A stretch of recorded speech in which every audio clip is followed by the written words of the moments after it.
Welcome, my dear family.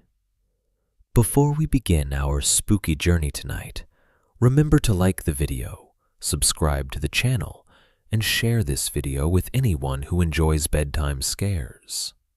I'd love to know where you're watching from and what time it is, so leave a comment below and cheer me up a bit on YouTube. Now, relax, dim the lights, and let's dive into tonight's story.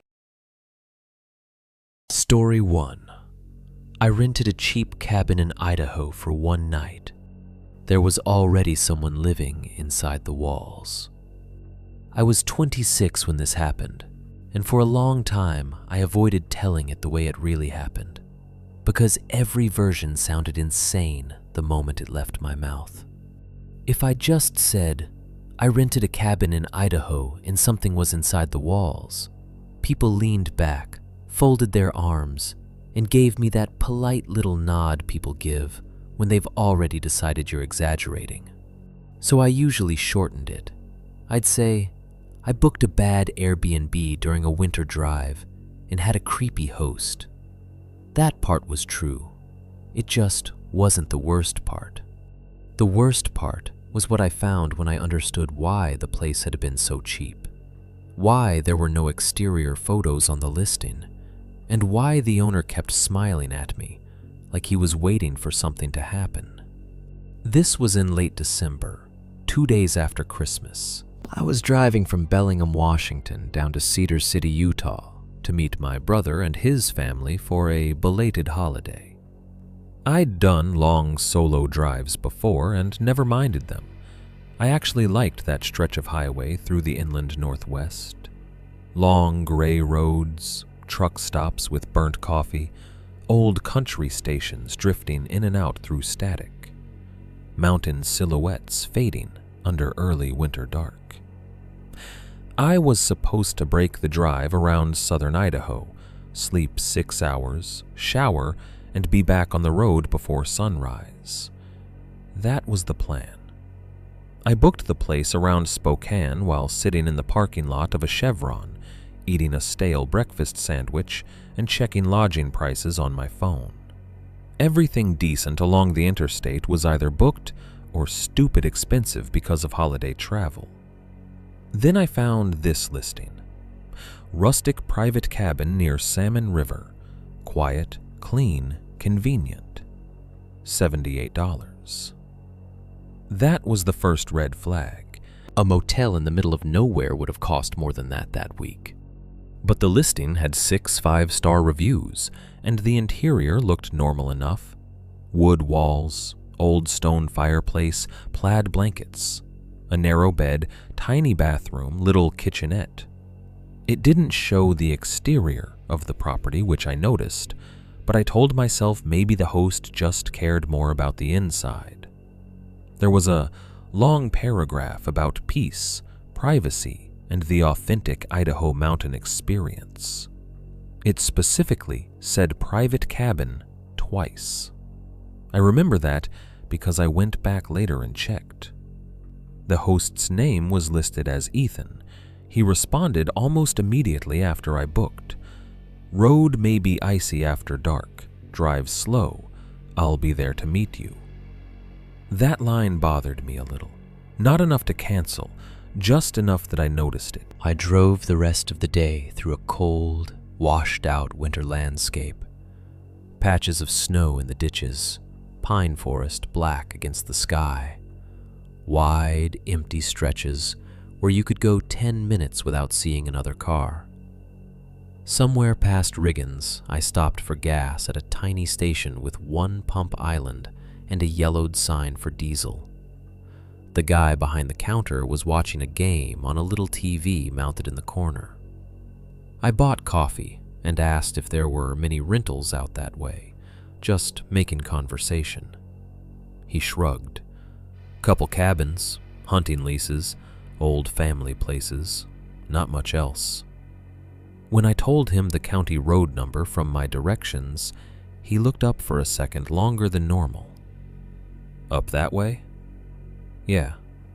He stirred powdered creamer into his own coffee and said, Cell service drops bad once you get off the highway. That was all. Just a normal thing to say, but his face had changed a little. Outside, the wind had picked up. My tires made that crunchy sound over thin ice as I got back onto the road. Sunset was already bleeding out behind the ridges. By the time my GPS told me to turn, it was full dark. The road off the highway was narrow and unlit, just two pale tracks through dense timber.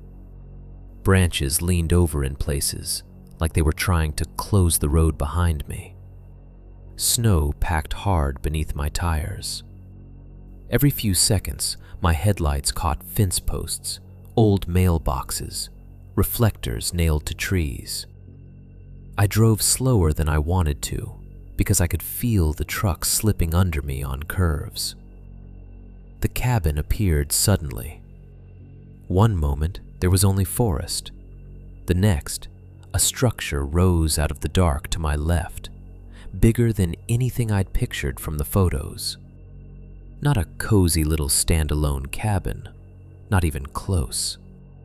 It was a long, two-story lodge-style place with a broad front porch, sagging gutter lines, and one dead porch light glowing amber over the door. The timber exterior was almost black with age and wet weather. Snow had drifted up around the steps. A detached shed leaned crooked nearby. Beyond that, there was nothing but trees. I parked and just sat there with the engine running. Something was wrong already. The building was too big. The listing had been careful with angles inside. I saw that instantly now. Tight shots, cropped corners, no wide view of the structure, no exterior, no hint that this was some sprawling old hunting lodge instead of a one-room rental. I took my duffel, locked my truck, and went up the steps, telling myself maybe the host only rented out one wing of it, maybe the rest was closed off. I hadn't even raised my hand to knock when the door opened inward. I flinched so hard I nearly dropped my bag. A man stood there, smiling at me with all his teeth. He was probably in his late 50s, maybe older. Thick shoulders under a green flannel jacket, gray beard trimmed too neatly, skin wind-burned and blotchy. His eyes were pale and watery, and his smile came too fast, like he'd been practicing it. "Jacob?" he asked. "Yeah." "Thought I heard you pull up." He held the door wider. "Road treat you okay?" His voice was warm in that deliberate way salesmen use when they're trying to sound harmless. "You Ethan?" I asked. The smile stayed on his face half a second too long. "Name's Walter," he said. "Ethan's my middle name. Folks online know me by that." That should have been enough for me to leave. It should have. But it was freezing. I'd been driving all day. It was fully dark in the middle of nowhere. And the stupid human brain will do amazing work to avoid admitting danger too early. I told myself I was being paranoid. Small town guy, awkward host, old house, misleading photos. That was all. I stepped inside. The air smelled like wood smoke, bleach, and something underneath both of those that I couldn't place at first. The entry opened into a long central hallway, dim and narrow, with knotty pine walls and a runner rug faded almost white in the center. Mounted deer heads hung along one side. On the other, old framed photos of men in hunting gear stood in snow beside gutted elk and pickup trucks from another decade. There were no ceiling lights in the hall, only a weak lamp burning somewhere farther down, so the whole passage felt tunneled and strange. Walter took my bag before I could object. "You're at the back," he said. "Quietest room in the house." Room, not cabin. I stopped. The listing said private cabin. He glanced back with that same smile, softer now, almost sympathetic. Well, it's private enough. Separate bed, separate bath. Nobody bothers nobody here.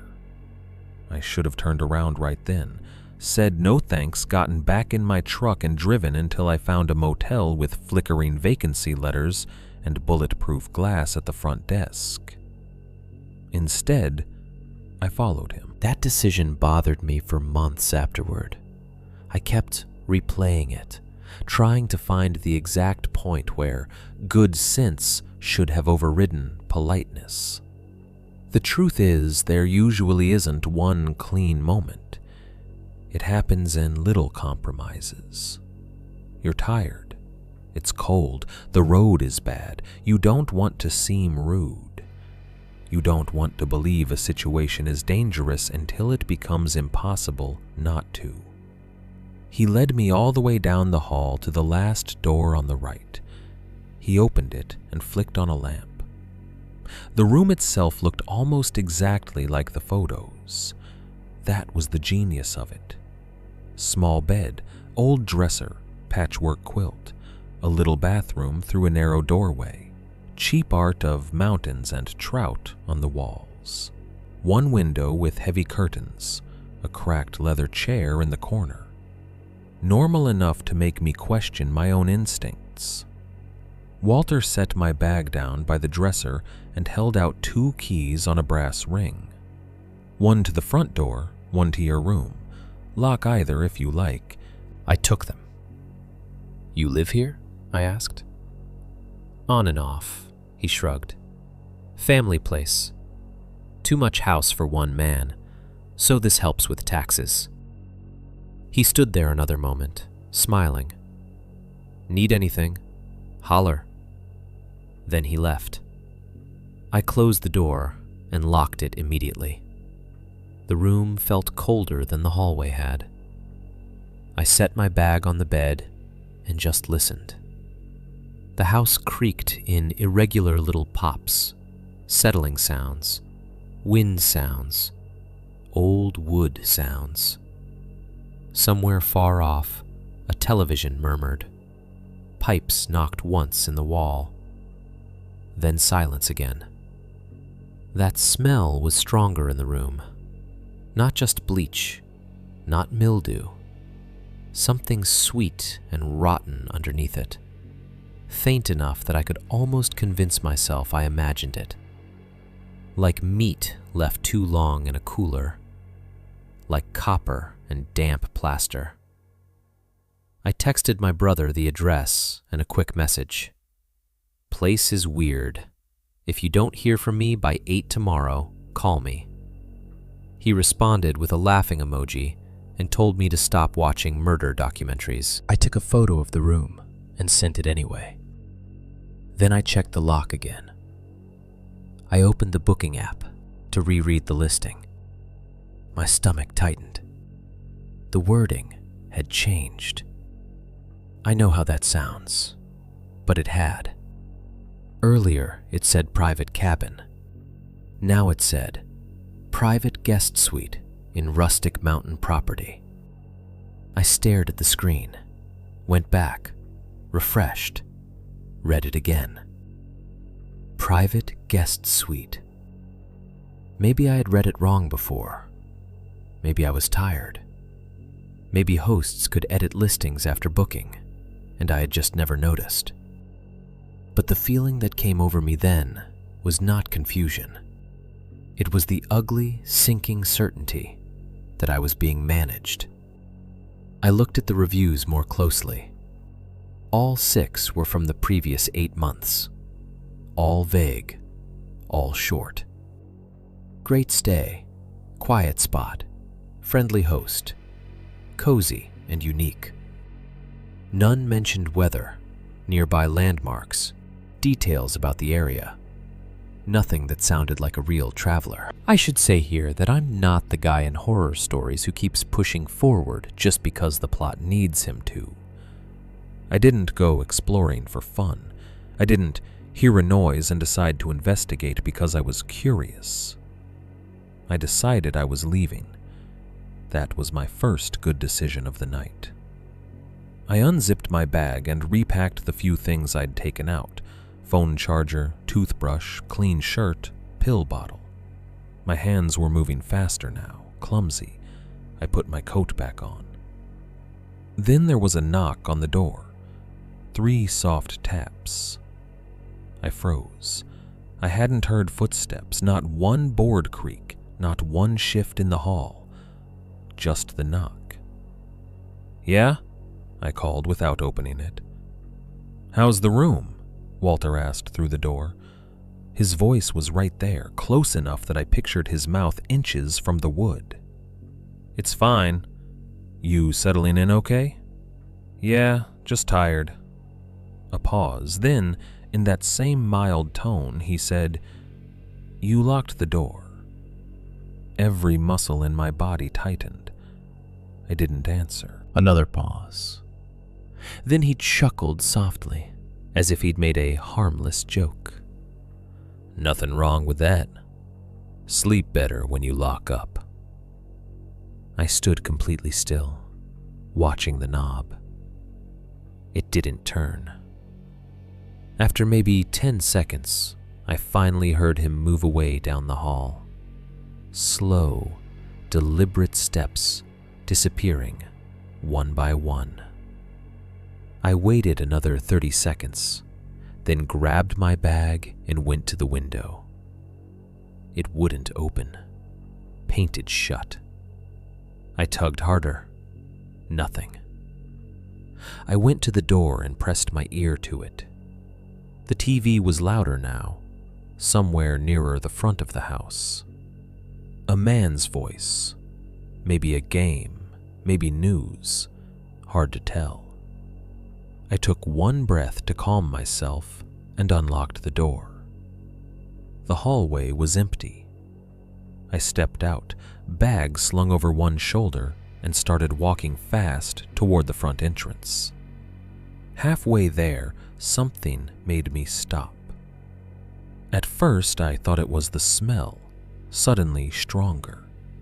Then I realized it was a sound, a faint scratching inside the wall to my left. Not mouse scratching, not light, skittering claw sounds. This was slower, heavier, dragging almost. Like fingernails or something harder being pulled across dry wood from inside the wall cavity. I turned my head toward it, and the sound stopped. The hallway seemed to hold its breath with me. Then, from farther down behind me, I heard my room door click open. I spun around. The lamp inside my room cast a yellow trapezoid across the hall. In that light, I could see Walter standing in my doorway, one hand still on the knob. He looked embarrassed. That was the worst part. Not angry, not startled, not caught. Embarrassed. Like I'd interrupted him doing something private. "You forgot your charger," he said, holding up the cord from my nightstand. I hadn't forgotten it. It was in my coat pocket. He must have seen something change in my face because his smile thinned a little. I was just helping. I don't remember making a decision. I remember moving. I turned and went straight for the front door. Not running yet, but fast, boots slipping on the runner. The TV noise got louder. I passed an open room on the left and caught a glimpse of an old recliner, wood stove, stacked newspapers, and a coffee mug on a side table, with steam still rising from it. So he hadn't been in there watching TV. He'd been near me, probably the whole time. My hand hit the deadbolt on the front door, twisted, yanked, locked. A different lock than the key he'd given me, one I didn't have. Behind me, Walter said calmly, "Storm door sticks. Lift when you pull." I lifted and pulled harder. The door opened 3 inches, then jammed against something outside. Snow, I thought at first. Then I looked through the crack. A chain had been run from the outer handle to a porch post. Not heavy, just enough. Enough to slow someone down from the inside. My mouth went dry. I turned. Walter was still halfway down the hall, hands visible, expression almost patient.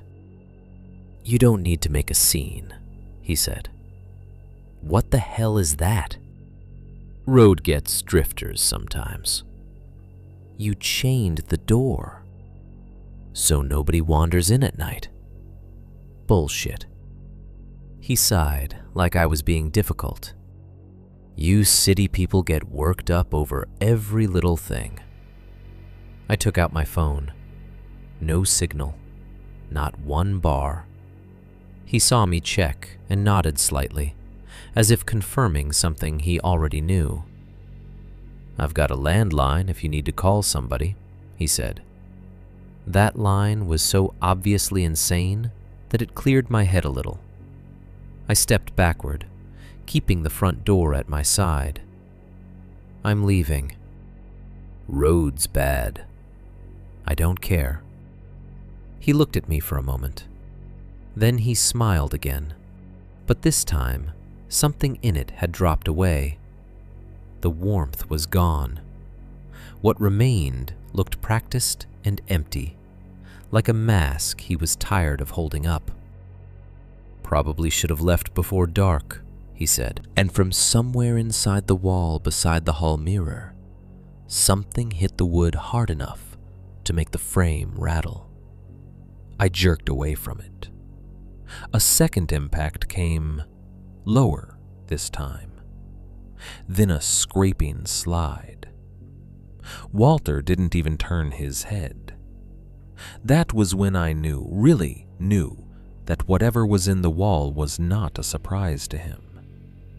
"Who else is here?" I asked. He didn't answer.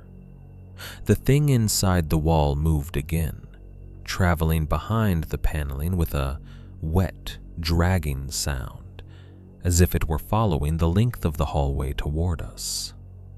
I backed away from the wall instinctively. Walter noticed that and gave the smallest nod, like he approved. "Smart," he said quietly.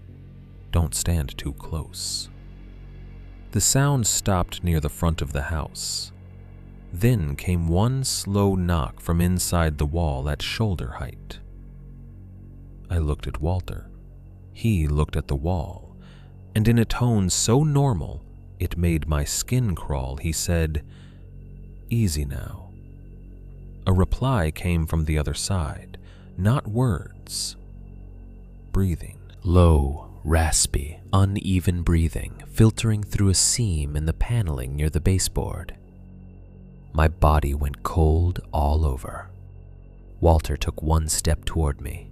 I took two back and grabbed the heavy iron fireplace poker from a stand near the wood stove without even thinking.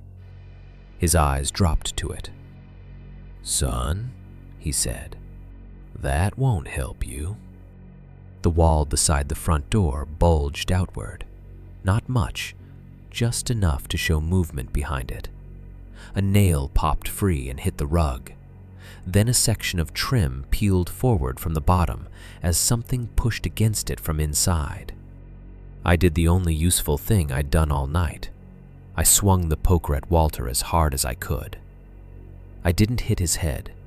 I was too panicked and too close. The iron bar smashed into his shoulder and collarbone with a dull crack that made him grunt and stumble sideways into the hall table.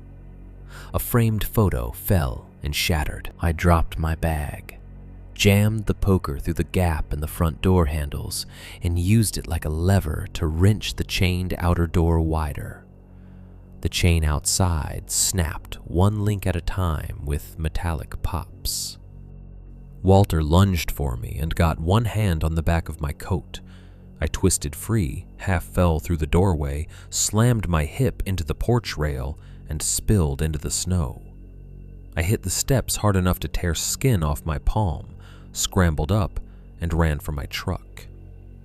Behind me, the front door banged open. Then I heard a second sound. Not Walter. Something heavier and uneven crossing the porch at speed. I fumbled my keys so badly I almost screamed. I finally got the fob, yanked open the driver's door, and threw myself inside.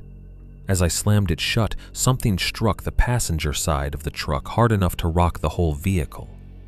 I looked up. Walter was coming off the porch, one arm hanging strangely. And beside the front steps, in the headlight wash, something crouched low in the snow.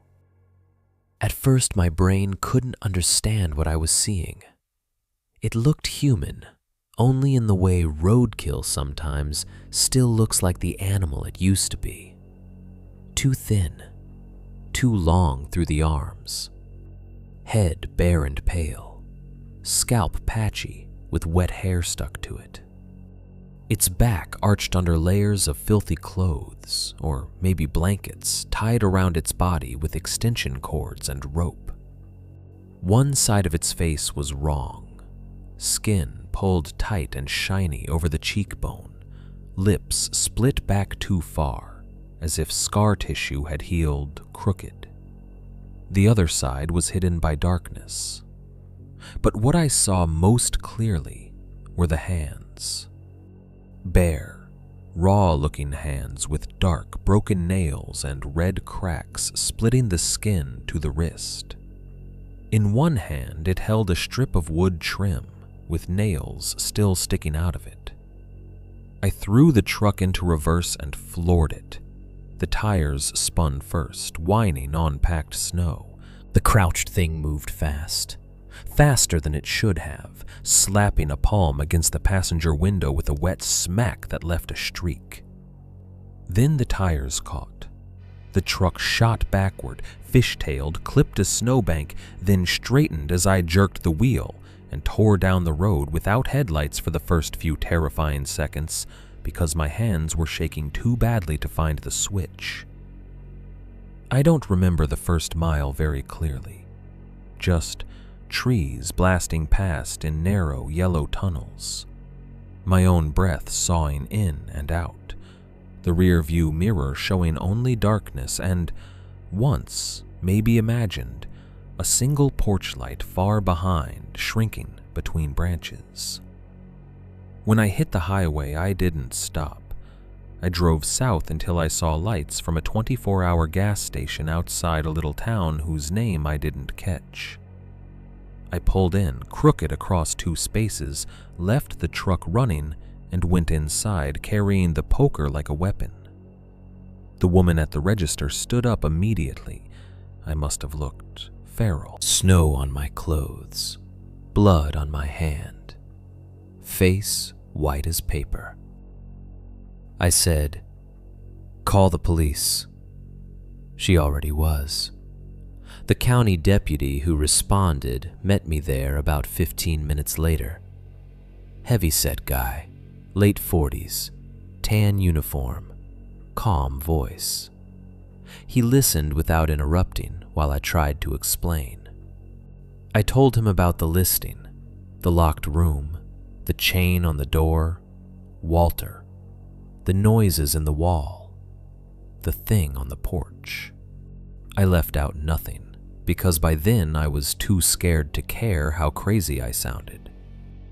He looked at my truck with a flashlight.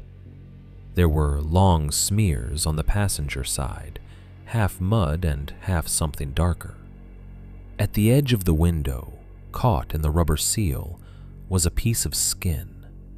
Not a lot, a ragged crescent no bigger than a thumbnail. Human skin. I know that because the deputy stared at it a second too long before putting on gloves. He told me to wait at the station while another unit met him at the property. I sat in a molded plastic chair under fluorescent lights until almost 3 in the morning, staring at a wanted poster on the wall and trying not to shake apart. The deputy came back just after 3:30 with snowmelt darkening his shoulders. Walter was gone. So was the chain on the door. The room I'd been given looked disturbed, according to him, but not in a way that proved much. The broken photo frame in the hall was there, blood on the rug, blood on the porch, some from my hand, some likely Walter's. But the strangest part was behind the wall in my room. There was space back there, a narrow crawl space running between my room and the next one, accessible through a panel inside the bedroom closet. The panel had fresh scratches around the edges. Inside the crawl space they found blankets, empty food cans, pill bottles with labels torn off, a plastic bucket, and what the deputy first described to me as biological material. I made him tell me what that meant. There were bones. Not a whole skeleton, not neatly arranged. Fragments. Animal, for sure, in some cases, maybe not all animal. A jaw section, a few ribs, clumps of hair, old stains soaked into insulation, smears of something brown-black dried across the studs. On the floor of the crawl space was a mattress so filthy it looked grown over. There was also a coffee mug with cigarette butts floating in old liquid. Meaning someone had been using it recently, meaning the breathing I heard from the closet hadn't come from empty space. The deputy asked if Walter had mentioned anyone else living there. I said no. He asked if I had gotten a good look at the person outside. I said not good enough. He asked if drugs could have been involved. I said maybe, but it didn't look like only drugs. It looked like captivity, or sickness, or both. At 9 that morning, a detective spoke to me in a small office with blinds half closed against the daylight. He was more careful with his words than the deputy had been. He said they were trying to determine whether Walter was the legal owner of the property at all. The Airbnb account had been opened under a prepaid card and a routing address in Boise. The county tax records tied the cabin to an estate still under dispute after the owner died 3 years earlier. In other words, Walter might not have had any right to rent it out. They also found something else. In a locked room on the first floor, one I'd passed on the way out without noticing anything but a closed door, they found shelves lined with bleach bottles, contractor trash bags, old towels, and 2 deer processing tables. One still had reddish-brown residue in the drain grooves. The detective was very careful not to call it blood until testing came back. There were hooks in the ceiling, a floor drain, and on a workbench nearby, a box of women's jewelry, single earrings, rings, cheap watches, hair ties, all mixed together with batteries, coins, and screws like they'd been swept off various surfaces and dumped in one place. The detective asked if any of it was mine. None of it was. I asked him if anyone was missing from the area. He gave me the kind of non-answer that is itself an answer. There are open cases. I didn't throw up until that point. Not from fear, not from seeing the thing outside, not even from the bones. It was the jewelry. The random, ordinary human clutter of it. That was what broke me. Because bones can still belong to deer. Hooks can be for game, bleach can be for cleaning, but a pile of mixed women's jewelry in a locked processing room in a falsely listed rental cabin in the middle of nowhere, there aren't many innocent explanations for that. I stayed in a motel under a sheriff's recommendation and drove to Utah the next afternoon in a fog I can barely remember. I slept with the chair under the motel door handle and the TV on all night. My brother met me in the parking lot when I arrived and thought I'd been in a wreck because that's how bad I looked. For a week, every time a house settled or a pipe knocked, I felt that same cold wash go through me. Every time I showered, I kept pulling the curtain open to check the room. I started sleeping with a knife on the nightstand, which I'd never done before in my life. A detective called me twice over the next 2 months. Walter was never found. They confirmed blood from at least 2 people in the house, one of whom was probably Walter. The rest they wouldn't discuss in detail. The biological material from the crawl space included animal remains and possible human remains pending further analysis. Some of the jewelry was eventually linked to a missing woman from Montana who had vanished the previous summer while driving alone through Idaho. She had never been formally tied to the property, at least not in anything they would tell me. But after that I stopped asking for details because I already knew enough to not want more. The listing disappeared within days. When I searched the address later using satellite view, the image was old and blurry. The roof looked partly collapsed on one side. No vehicles, no sign of recent use, just a dark shape in a clearing. I thought that would be the end of it. It wasn't. 3 months later, in March, I got a padded envelope in the mail with no return address. Inside was my phone charger, the white cord I had left on the nightstand. Wrapped around it was a brass key from the ring Walter had given me. There was no note, no fingerprints they could recover, at least none that led anywhere. I had changed apartments after that. I changed my route to work, got cameras, stopped posting photos in real time, stopped checking into places online. All the usual paranoid things. Except, once something real has happened to you, it doesn't feel paranoid anymore.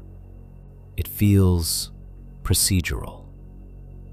About a year later, I was driving through Oregon for work and stopped at a diner outside Pendleton because I'd been on the road since dawn and needed coffee. There were 3 old ranchers at the counter, a waitress with tired eyes, and a local news segment muttering on a TV in the corner.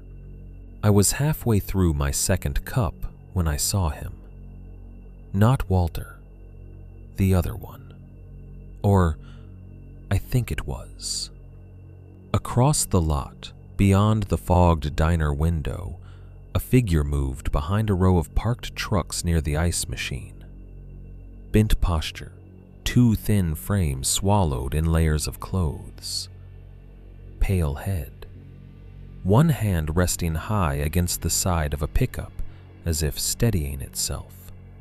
I stood up so fast the coffee sloshed. By the time I got outside, the lot was empty, except for a Subaru pulling onto the road, and my own rental car ticking in the cold. Near the ice machine, half frozen into a dirty ridge of snow, was a strip of brittle wood trim with 2 bent nails in it. Maybe it meant nothing. Maybe my brain stitched together shapes and shadows and old fear into something familiar. But when I bent down to pick it up, I saw there was dark residue in the grain of the wood. Not fresh, old, brown-black. And caught under one bent nail was a single hair. Long. Human. I left it there. I got in my car and drove. That's what people always ask at the end. Why didn't you go back? Why didn't you look harder? Why didn't you track the case? Why didn't you find out what was in that crawl space? Who the jewelry belonged to? Whether Walter was dead? Whether the thing in the wall had been a prisoner or an accomplice? Or something so damaged it no longer fit either word? Because I learned the only lesson that place had to teach. Some places are not mysteries. They are traps. And the people who survive them survive because they leave before they understand everything. The last thing I'll say is this. There was one detail I left out of my statement originally because it felt too small. And at the time, I thought maybe it was shock making me imagine things.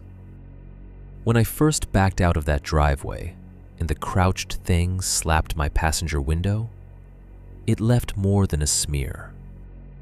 For a fraction of a second, in the headlight glare, I saw writing dragged through the wet dirt on the glass with one fingertip. Not a word, just 3 letters. R-O-O. At the time, I thought it was random, unfinished. Later, lying awake at night and replaying that scene for the 1,000th time, I understood what I had actually seen. There hadn't been room for all 4 letters before I hit the gas.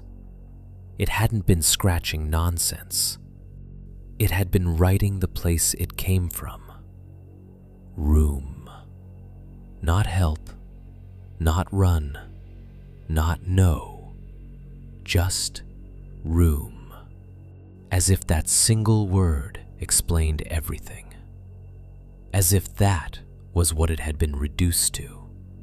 A person turned into a thing that belonged to a hidden space in the wall of an old lodge rented out to strangers for one cheap night at a time.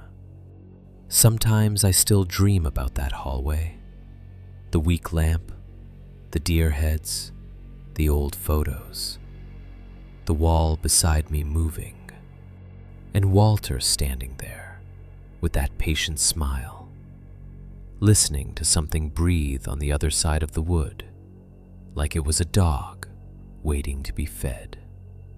In the dream, I never make it to the door. I'm always reaching for the lock, while the sound inside the wall grows louder and wetter and closer. And I realize too late that the chain on the outside isn't meant to keep people out. It's meant to slow them down just long enough for whatever lives in the dark between the rooms to come the rest of the way through. Story 2. I found another cabin behind my rental in Montana. The owner swore it didn't exist. I was 31 when this happened, and I had just ended a relationship that should have ended a year earlier. Not the kind with screaming matches or broken dishes, the worst kind. Quiet. Exhausted. 2 people sitting in the same apartment, feeling like they were waiting for the other one to finally say the thing both of them already knew. When it ended, it didn't explode. It just emptied me out. I was still going to work, still answering emails, still doing normal things, but it felt like I was watching someone else keep my life moving. My sister told me I needed to get away for a few days and go somewhere I couldn't stare at my phone and reread old messages. She was probably right. So I booked a cabin in western Montana for 4 nights in early January. It was outside a little town, about 40 minutes south of Kalispell, down a county road that curved around frozen pasture land and climbed into pine forest. The listing made it look exactly like what I wanted. Old but clean. Wood stove, front porch, no nearby neighbors. A loop trail behind the property for snowshoeing or hiking, depending on conditions. The host's name was Greg. He had dozens of good reviews, most of them from people calling the place peaceful, secluded, and perfect for resetting. That phrase got me. Perfect for resetting. I remember packing my Subaru in the dark outside my apartment before dawn, throwing in 2 duffel bags, a cooler, boots, an emergency kit, and the paperback novel I had been pretending to read for 3 months. I stopped at a gas station outside Spokane and got coffee that tasted like burnt pennies. I drove east and then southeast under low clouds, the radio fading in and out through country stations, weather reports, and static. Once I crossed into Montana, the scenery changed in that way it does out there. Suddenly the land feels older and farther apart.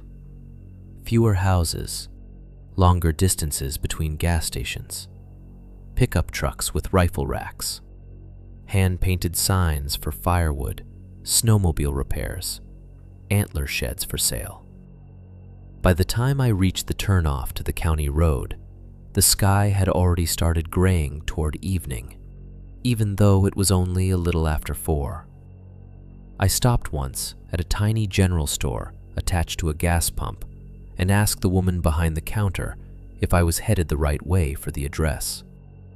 She was in her 60s, red sweater under a Carhartt vest, reading glasses low on her nose. When I gave her the road name, she nodded.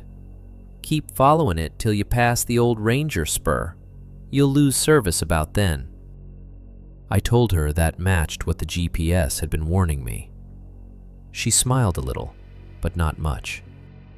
"Everybody thinks that's a joke till it happens." I bought a flashlight, even though I already had one in the car. I don't know why. Maybe because hers were right there by the register and the batteries were taped to the package. Maybe because I had a small, irrational feeling that it would be stupid not to. The road got rough the farther I went. Snow had been plowed recently, but not well, and underneath the packed tire tracks there was a glaze of old ice that made my steering feel loose. Pines closed in on both sides. Now and then I'd pass a dark mailbox, a chained gate, or an old logging road disappearing between trees.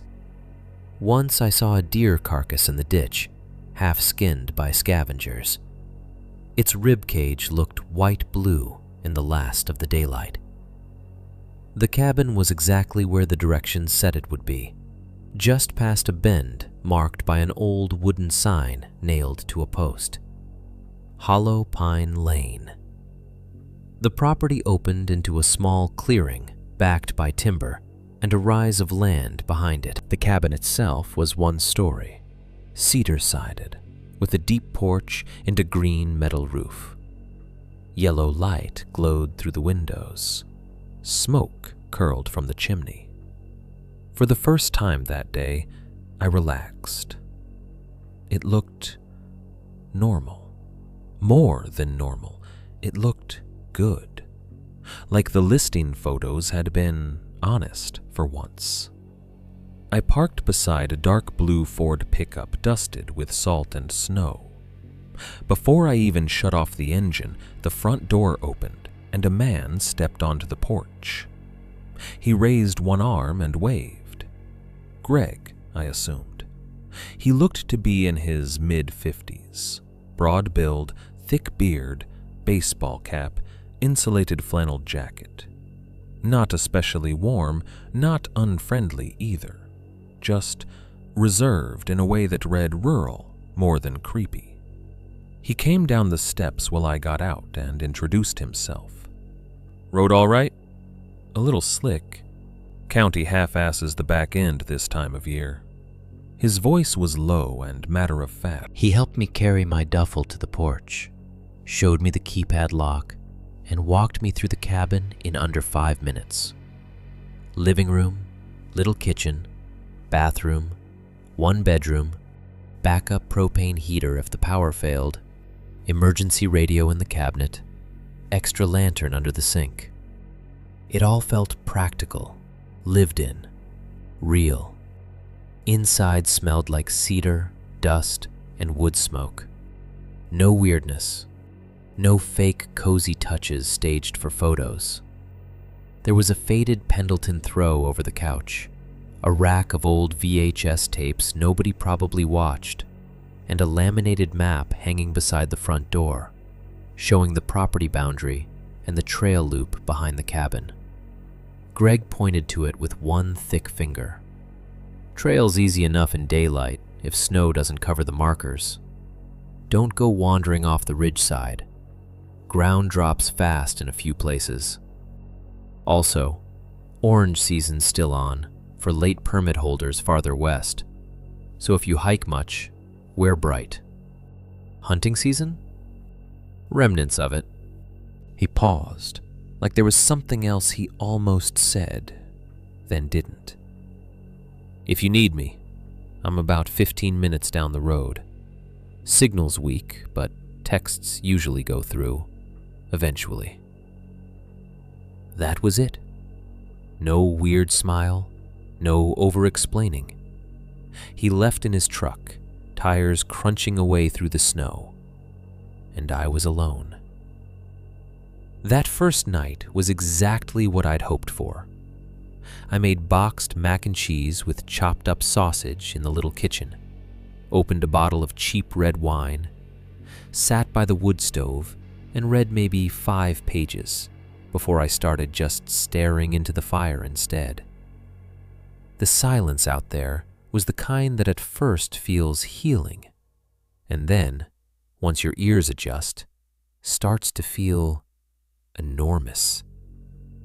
No traffic, no neighbors, no sirens, just the occasional tick from the stove, a gust against the siding, and once, somewhere way off in the dark, a sound that could have been a coyote or a fox bark. I slept hard and woke up clearer than I had in months. The next morning, the sky was pale and bright, the kind of cold that makes everything look sharpened. I made coffee, ate scrambled eggs standing at the counter, and watched chickadees bounce through the brush outside the window. I almost laughed at myself for how tense I'd felt on the drive in. By noon, I was thinking maybe my sister had been right. Around 1, with the sun as high as it was going to get, I decided to walk the trail behind the cabin. I put on boots, gloves, a knit hat, and one of those ridiculous blaze orange beanies Greg had left hanging by the door. I took my phone even though it had no bars, the store-bought flashlight, a water bottle, and the bear spray I kept in my car year-round, mostly out of habit. There was enough packed snow that I could follow the trail without snowshoes. The trailhead started just past the woodshed behind the cabin. Little red markers had been nailed to trees at intervals. At first it was easy walking, just a narrow path winding through lodgepole pine and fir, with the cabin still visible in glimpses through trunks behind me. The air smelled clean enough to hurt. No wind, no birds. Even my own breathing sounded too loud. About 15 minutes in, the trail bent along a rise and started looping east. That was when I noticed another path. It wasn't on the map by the door. It branched off from the main loop at a shallow angle and cut downhill through denser timber. Not an animal track, not random. It had been used enough to pack the snow thin over frozen earth beneath. Someone had walked it repeatedly. I stopped there longer than I should have, just looking at it. Every sensible part of my brain said to stay on the marked loop, but I was already doing what people always do in stories like this after the fact, which is trying to explain why a decision felt reasonable at the time. It was daytime. The spur looked close. I was not deep in the wilderness. I could still roughly tell where the cabin was by the slope of the land. And if there was another structure nearby, an old shed, maybe an old trapper's cabin, it made sense to be curious, especially when you're alone and half trying to prove to yourself you can still feel interested in things. So I took the unmarked path. It sloped gently for maybe 6 or 7 minutes, then leveled out in a stand of older timber where the trees grew wider apart. The silence there felt different, heavier. I know that sounds vague, but If you've spent time in real woods, you know silence has texture. Some silence is peaceful. This wasn't. This was the kind where your body starts scanning before your mind does. Then I saw the roofline. At first, I thought it was a fallen structure or an outcropping because it blended so completely into the trees. Then I came around a cluster of firs and the whole thing appeared. Another cabin. Not a hunting blind, not a storage shed. A full cabin, maybe 30 feet long, sagging into the earth as if the woods had been slowly swallowing it. The porch roof had partially collapsed. Moss stained the boards black-green. One window was boarded over from the outside. Another was broken, its jagged edges frosted. The front door hung open at an angle. No lock, no knob, just a dark rectangle leading in. I stopped so abruptly my right boot slid on ice. Every instinct told me to turn around. I can still picture the place exactly. The porch steps soft with rot. Snow drifted up against the foundation, a length of rusted chain half buried near the door. An old enamel basin tipped in the weeds beside the wall. It wasn't just abandoned. It looked spoiled somehow, as if neglect had soured into something personal.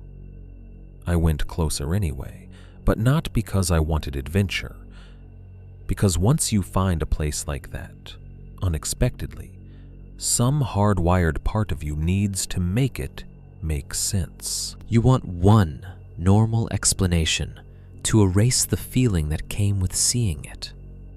So I walked to the porch and looked in. The air coming from inside smelled like cold mildew, mouse droppings, wet wood, and underneath that, something far worse. Sweet, rotten, organic in a way that immediately made the back of my throat tighten. The front room was mostly empty except for wreckage, a broken chair, a table on its side. Newspaper scraps fused to the floorboards with old moisture. Dust and animal filth everywhere. But there was one detail that broke the illusion of long abandonment immediately. Footprints. Not full crisp boot prints. More like fresh scuffs and compressed dust across the floorboards from repeated recent movement. A path from the front doorway toward the back of the cabin, where a second interior doorway stood open into complete darkness. I stared at those marks and felt all the warmth leave my hands despite the gloves. Someone had been using the place recently. Then something moved in the dark doorway at the back. Not much. A shift. A slight change in the shape of blackness. The kind of movement your eyes catch before your brain understands it. I jerked backward, hard enough to bang my shoulder into the doorframe. I didn't call out. I didn't step inside. I backed off the porch, turned, and walked fast until the cabin was out of sight. Then I started moving even faster. By the time I hit the main trail, I was breathing hard and half jogging back uphill toward the rental. I locked the cabin door behind me, checked every window, and stood in the center of the living room listening to my own pulse in my ears. Then I texted Greg. There's another old cabin off the trail behind this one. I found it by accident. Is it on your property? The message took a while to send. I watched the little spinning icon far longer than should matter. When it finally went through, I felt ridiculous for being as rattled as I was. His reply came almost an hour later. There are no other cabins behind the property. Stay on the marked trail. I read that maybe 10 times. No other cabins.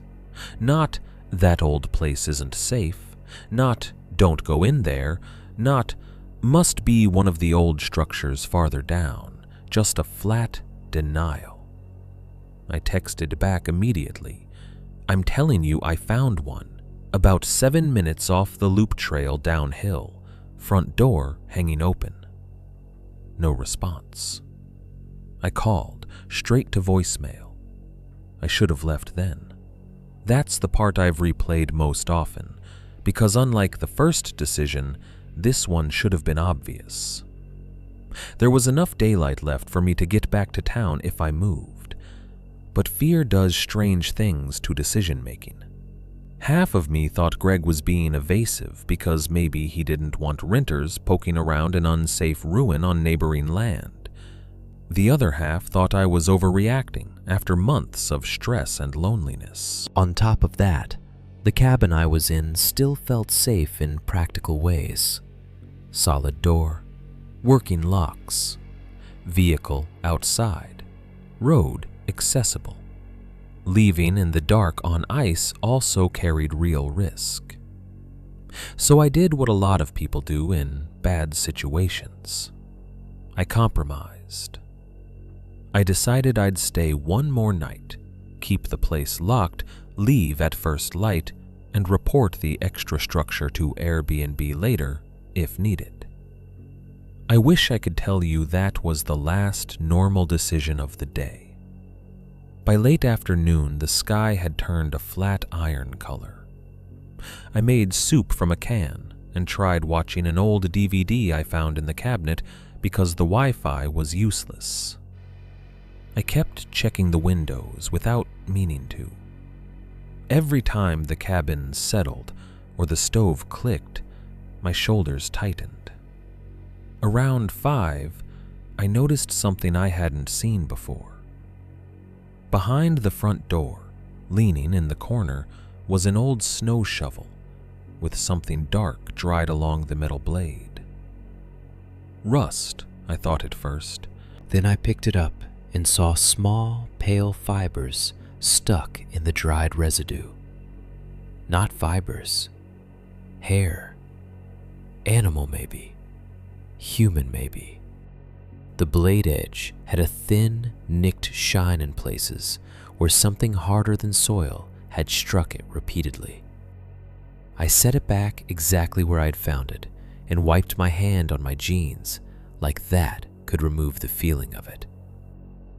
Just before 6, while I was standing at the kitchen sink, pretending to wash out the soup pot, a shape moved past the side window. Fast. Too tall for a deer. Too close to the house. Gone before I fully turned. I dropped the pot. It clanged in the sink so loud I jumped at the sound of it. I stood there waiting, eyes fixed on the window. Nothing. Then, from the front porch, came 3 slow footsteps. Wood creaked under weight. Not wind, not branches. Someone was on the porch. I backed away from the sink and grabbed my phone. No service. I opened the text thread with Greg and typed, "Someone is outside the cabin right now. If this is you, answer me." I hit send. I was still staring at the screen when I heard a muffled electronic chime from the porch, right outside the front door. My whole body went cold in one instant. The message had gone to the phone of whoever was standing outside. I don't think I breathed for several seconds. I just stood there, listening to the cabin and the silence beyond it. Phone in one hand, the useless kitchen dish towel still in the other. I could hear nothing from the porch now. No shifting weight, no knock, no attempt at the handle. Just stillness. Then my phone buzzed. A text from Greg. "Don't open the door." I stared at those 4 words. Immediately, another one came in. "Call sheriff if you have a signal." That was enough to kick me into motion. I went to the bedroom, got my car keys from my bag, pulled on my coat, then checked the back door. Locked. Windows locked. I took the fireplace poker from beside the stove because there was nothing else in reach that felt like a weapon. I called 911 anyway. Nothing. No bars, no call. Outside, something dragged slowly across the front porch boards. The sound made my teeth hurt. I moved toward the side window near the dining table and very carefully peeled back the edge of the curtain. At first, I saw only the porch post and gray-white snow beyond it. Then, inches from the glass, a face rose into view. I screamed. It wasn't a ghost or a monster. It was human, which somehow made it worse. A woman, or what had once been a woman. Her hair hung in wet ropes around a face so battered and wrong it took my eyes a second to process it. One eye was swollen nearly shut and purple-black. The skin over her left cheekbone had been split long ago and healed badly in a ropey ridge. Fresh blood had dried from one nostril to her lip. There was something smeared on her chin, mud or old blood. Her expression wasn't aggressive. That's what terrified me most. She looked desperate. Her mouth moved. I couldn't hear through the glass, but I saw the word clearly. Help. Then something yanked her backwards so violently she vanished from the window. I stumbled away, hit the table, nearly went down. A crash came from the porch. Then another. Then silence. I don't know how long I stood there shaking before my mind could even form a coherent thought. Part of me wanted to run out there immediately. Another part knew with cold certainty that if I opened that door without knowing what was outside, I could die in seconds. That is the kind of choice people judge easily from a distance and almost never understand up close. I texted Greg again. There was a hurt woman outside. Someone pulled her away. Call police now. This time there was no immediate reply. I forced myself to move. I turned off every interior light except the lamp in the bedroom, so anyone outside would have a harder time seeing through the windows. Then I crouched behind the couch, where I could see part of the front door and part of the living room window. A minute later, I heard it. Not at the front door. From the back of the cabin. A knock. Single. Heavy. Then another. Then something slid along the rear wall with a grinding scrape. Whoever was outside was circling the house. Or more than one person was. My thoughts started clarifying in that ugly adrenaline way. I remember actually noticing that shift. The panic didn't vanish, but it tightened into a narrower, more usable fear. I needed options. My car was out front, too exposed. If someone was using the porch and the front clearing, I couldn't get to it safely unless I knew where they were. The bedroom window, though, faced the side yard and the trees. I went there, checked the latch, and pushed it up. It opened with a groan and a puff of freezing air. Good. If I had to get out, that was my route.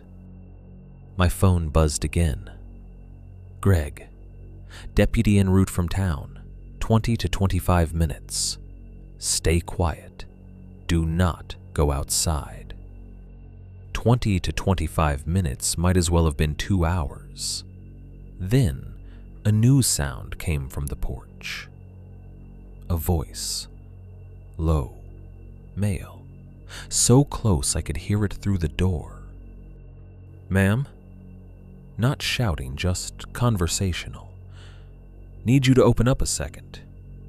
I stayed perfectly still. He waited a beat, then tried again. "Road's blocked down the bend. Tree came over. You should come out while we clear it." The voice was wrong in a way I can't describe cleanly. Not theatrical, not movie villain creepy. It was the kind of voice that was trying too hard to sound ordinary.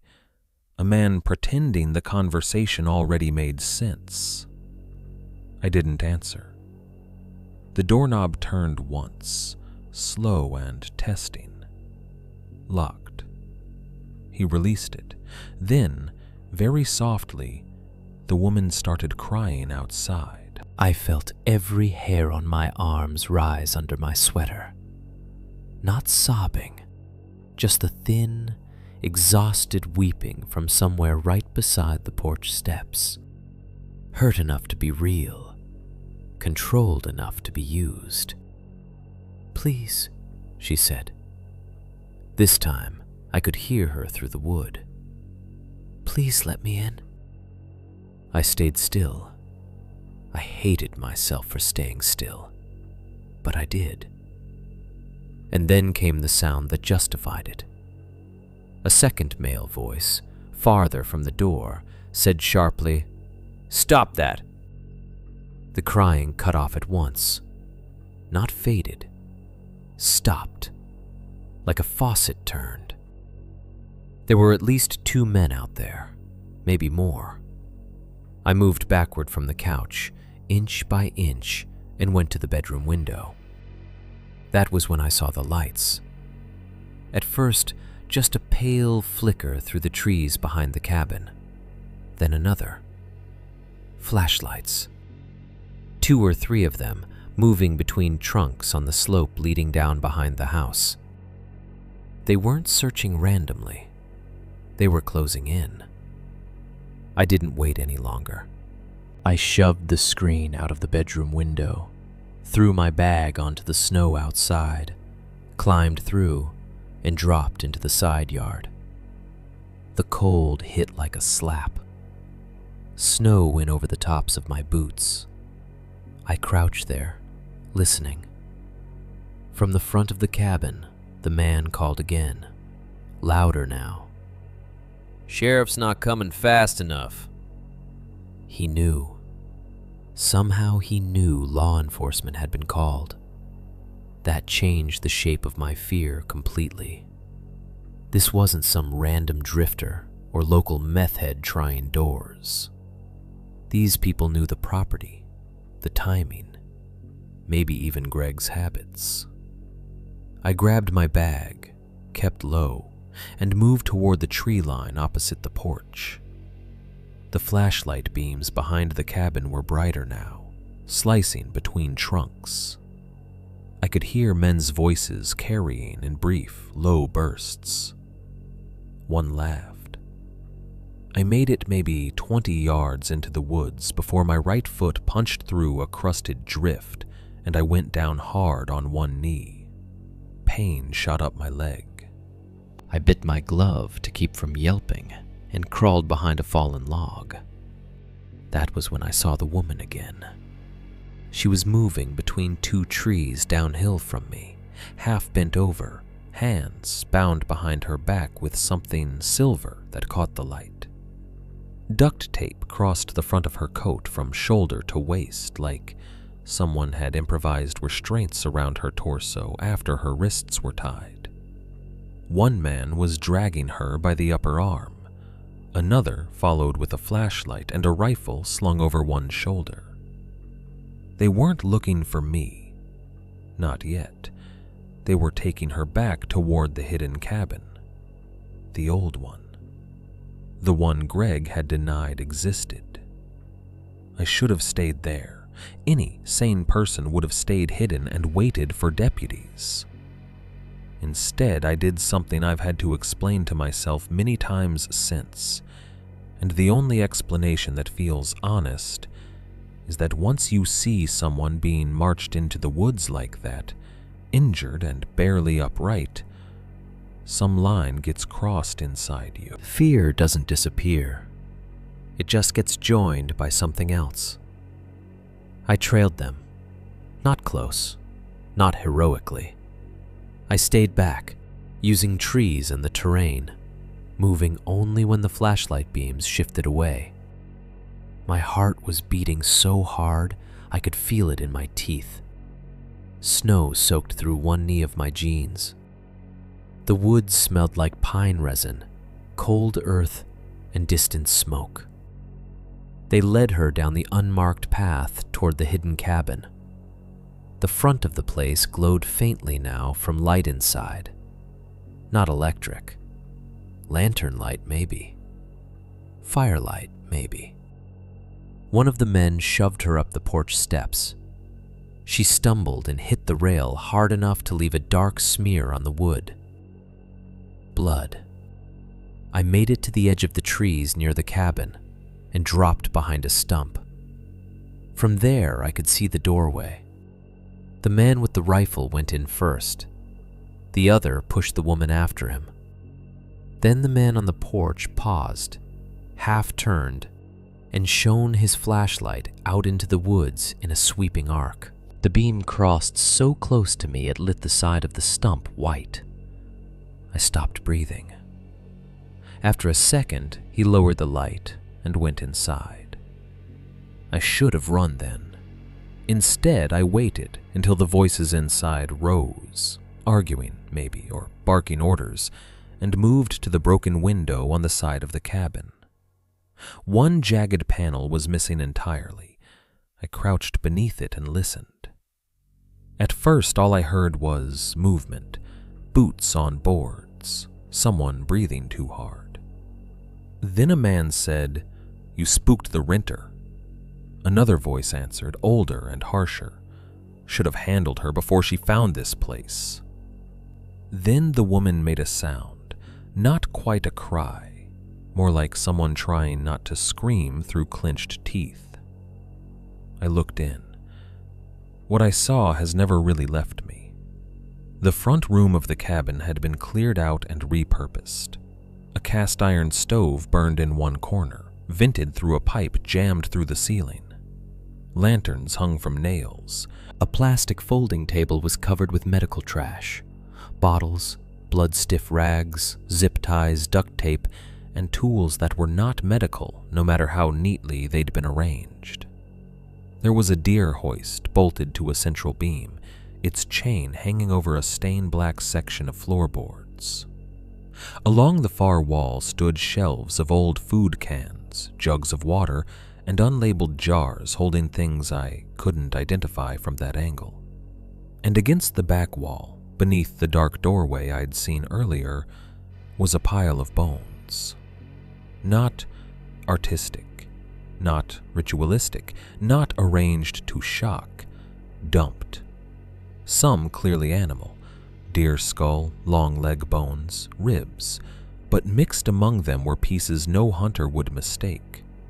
A human mandible with 3 teeth still in it, small finger bones, the rounded section of a skull with dull hair still stuck to it in patches. I clapped my hand over my mouth so hard my teeth cut my palm. The woman had been forced into a wooden chair in the center of the room. Her head lolled, blood matting the side of her scalp. One of the men I'd seen outside was taping her wrists to the chair arms even though they were already bound. Then I saw the older man, not Greg, someone else, late 60s maybe, long gray hair, canvas work coat, red face veined with broken capillaries. He was standing by the table, washing his hands in a metal basin, already pink with diluted blood. He looked toward the back doorway and said, "Bring the bag from the pit." The word pit went through me like ice water. I backed away from the window before I could think. My boot hit something under the snow with a sharp crack. Bone. The sound was small, but in the stillness outside it was enough. Inside, someone said, "What was that?" I ran. No stealth, no caution, just pure blind flight through timber and snow, branches slapping my face, lungs burning. Behind me, men shouted. A flashlight beam tore through the trees. Then a gunshot cracked the woods open so violently, I ducked on instinct and almost face-planted in the snow. I veered uphill toward the rental, not because it was safe, but because it was the only place connected to the road and to Greg, and maybe to help. Another shot came, then another. One tore bark from a tree trunk ahead of me in a spray of splinters. By the time I saw the back of the rental cabin through the trees, I was gasping so hard I could barely stay upright. And that was when the deputy's lights finally hit the clearing. Blue and red strobes flashed across the snow, the porch, the pines. I burst from the woods, waving both arms and screaming before the deputy could mistake me for one of them.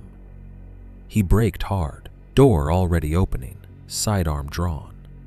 "There are men in the woods," I yelled. "There's a woman, they have a woman, in another cabin behind this one."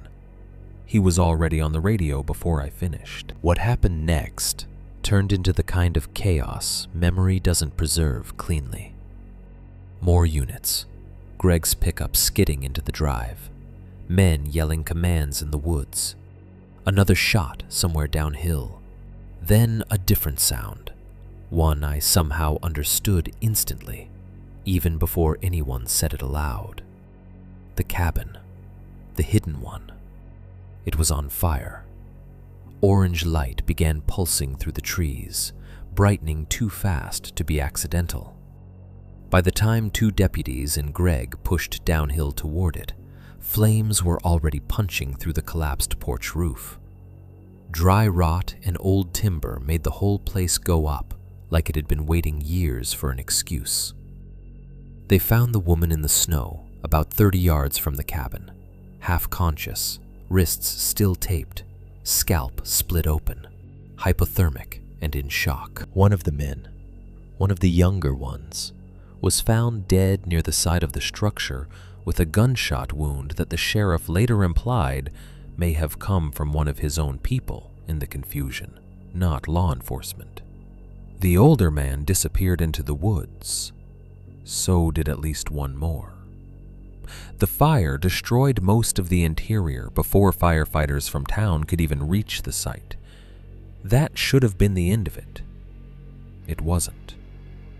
The woman survived, but not in any way that gave investigators a clean story. She had been missing for 9 days from a gas station off Highway 93. She remembered accepting a ride after her car broke down. She remembered being held in a cabin and then another cabin. She remembered men arguing about whether she had seen the lower place before they moved her. She remembered hearing someone named Marlin give orders. Greg was questioned for hours that night, and again later. He admitted the old cabin existed. According to him, it had belonged to his grandfather and had been abandoned for decades after a hunting accident and a fire. He said he denied it because he didn't want renters exploring dangerous structures on adjoining land, and because, in his words, people around here don't need city folks wandering into every old wound in the woods. That sounded almost believable, until the sheriff's office found evidence that Greg had been to the cabin more recently than he claimed. Fresh boot impressions matching his size and tread pattern. Food packaging from the same local store where his credit card had been used, and on the shelf beside the hidden trail map in the rental cabin, investigators found an old ring of keys, one of which fit a padlock, recovered near the burned remains of a root cellar behind the hidden cabin. That cellar, what the older man had called the pit, was the worst part. The fire had partly exposed it. It wasn't large, more like a crude, earth-dug storage chamber, shored up with rotting timbers and covered once by planks and old feed sacks. Inside, mixed with refuse, old bedding, bloody clothing, and animal remains were additional human bones. Some old, some not old at all. Enough to tell investigators this had been going on longer than anyone wanted to say publicly. Maybe years, maybe longer. They never charged Greg with the murders, at least not while I was following the case. He was charged with obstruction and a list of other things related to the property and withholding evidence. Marlin, the older man, was never found. The sheriff's department put out statements asking for information and later quietly stopped mentioning him by name. The surviving woman disappeared from public view after the hospital. The rental was removed from every platform within 48 hours. I drove home after giving my statement the next day. I should have stayed at a motel, but I didn't want one more night in Montana. I wanted interstate lights, truck stops, other people, chain restaurants, anything ordinary and loud and overlit. I made it as far as Missoula before I had to stop because my hands wouldn't stop shaking on the steering wheel. I checked into a roadside motel next to a diner and pushed the dresser in front of the door before I could sleep. I woke 3 times convinced I smelled wood smoke and blood. For months afterward, I could not enter a vacation rental without first checking every outbuilding, every trail on satellite view, every county parcel line I could find online. I still don't like properties with private wooded access. I still don't trust hosts who use phrases like rustic experience and off-grid charm. Those words feel diseased to me now. But the worst part happened 6 months later. By then, spring had gone, and the story had mostly faded from local news. My life had resumed the shape it had before, at least from the outside. One Thursday after work, I came home to my apartment and found a padded envelope in my mailbox with no return address. Inside was the cheap flashlight I had bought at the general store before driving to the cabin. Same package, same batteries taped to the cardboard backing. There was dirt packed into the ridges of the handle, and wrapped around the flashlight with clear tape was a strip of paper torn from a lined notepad. On it, in pencil, were 5 words. There was never only one. I took it to police. Nothing usable. No prints, no camera coverage that showed who left it. I never found out whether the note meant there had always been more than one hidden cabin, more than one victim, more than one man involved, or more than one place like that scattered through those woods. Maybe all of it. A year later, I was driving through northern Idaho for work and passed a trailhead with a faded Forest Service sign and 2 pickups parked crooked in the gravel.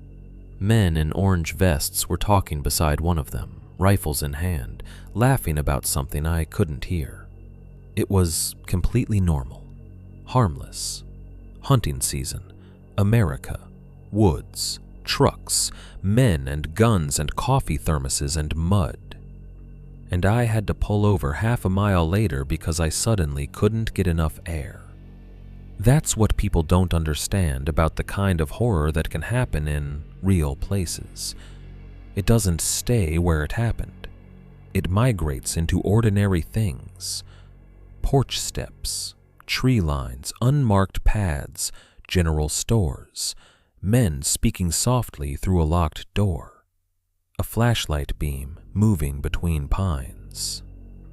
Sometimes, even now, I dream about the hidden cabin before I opened the curtain and saw the woman's face in the window. In the dream, I'm back on the porch in daylight, looking in at the dust and the footprints, and I tell myself there's still time to turn around. The doorway at the back of the room is black enough to swallow all thought. Something is just beyond it, breathing slow, patient, almost curious. Then, from somewhere under the floorboards, I hear a knock. 1, 2, 3, and I wake up already knowing the thing that scares me most is not that I found that cabin by accident. It's that someone had kept it hidden for years, within walking distance of a rental marketed as peace and solitude, trusting that most people would stay on the marked trail, believe what the owner told them, and never look beyond the trees. Because that's all a place like that ever needs. A map with one path on it, and people willing to believe there isn't another one. Story 3. I found a campsite behind my cabin in Wyoming. The man living there had been watching me for weeks. I lived alone for almost 9 years in a cabin outside Du Bois, Wyoming. And if you've never spent real time that far out, it's hard to explain how a place can feel both peaceful and predatory, depending on what you know. People romanticize it. They picture elk crossing meadows at sunrise, coffee on the porch, snow settling on pine boughs, maybe an old pickup warming up in the cold while a dog runs around the yard. And sure, some of it was like that. I had the kind of quiet most people only get for a weekend. No close neighbors, no traffic, no apartment walls trembling with strangers' music. On clear nights, I could stand outside and hear the river half a mile off if the wind was right. But isolation has a second face. When things are normal, it feels like freedom. When they aren't, it feels like being left out somewhere on purpose. My place set off a county road about 30 minutes from town if the road was dry, and closer to 45 if there'd been fresh snow or spring mud. It wasn't a vacation cabin, not one of those polished Airbnb places with antler chandeliers and staged blankets. It was just mine. 1 story, timber walls, metal roof, wood stove, and propane backup.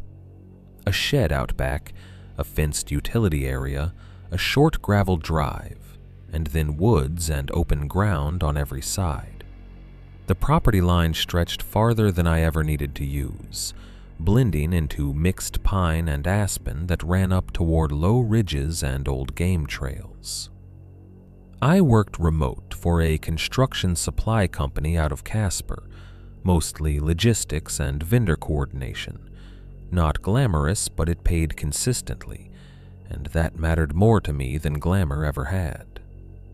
My life out there was simple.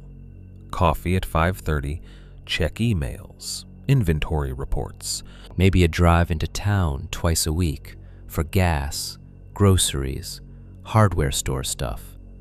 The diner if I was feeling social. During fall, I wore orange if I walked my land, because hunting season turned every stand of timber into a reminder that other people were out there with rifles and bad judgment. I say all that because what happened didn't take place on some dramatic wilderness expedition. It happened in the place I knew best. That's part of why it still bothers me. You can make peace with danger in unfamiliar country. What eats at you is learning that someone can study your routines from 50 yards away while you keep calling the place home. This started in late October, right after the first hard freeze. The aspens had mostly dropped their leaves, and the mornings had that metallic smell they get before real winter settles in. I'd gone outside around 9 to split kindling because the weather report on the radio said a front was moving through by nightfall. I remember the radio clearly because the local AM host was complaining about road closures near Togatee Pass, and then pivoted straight into a long rant about non-resident hunters, as if those two things were spiritually connected. I was stacking the split wood by the porch when I noticed crows gathering low in the timber behind the house.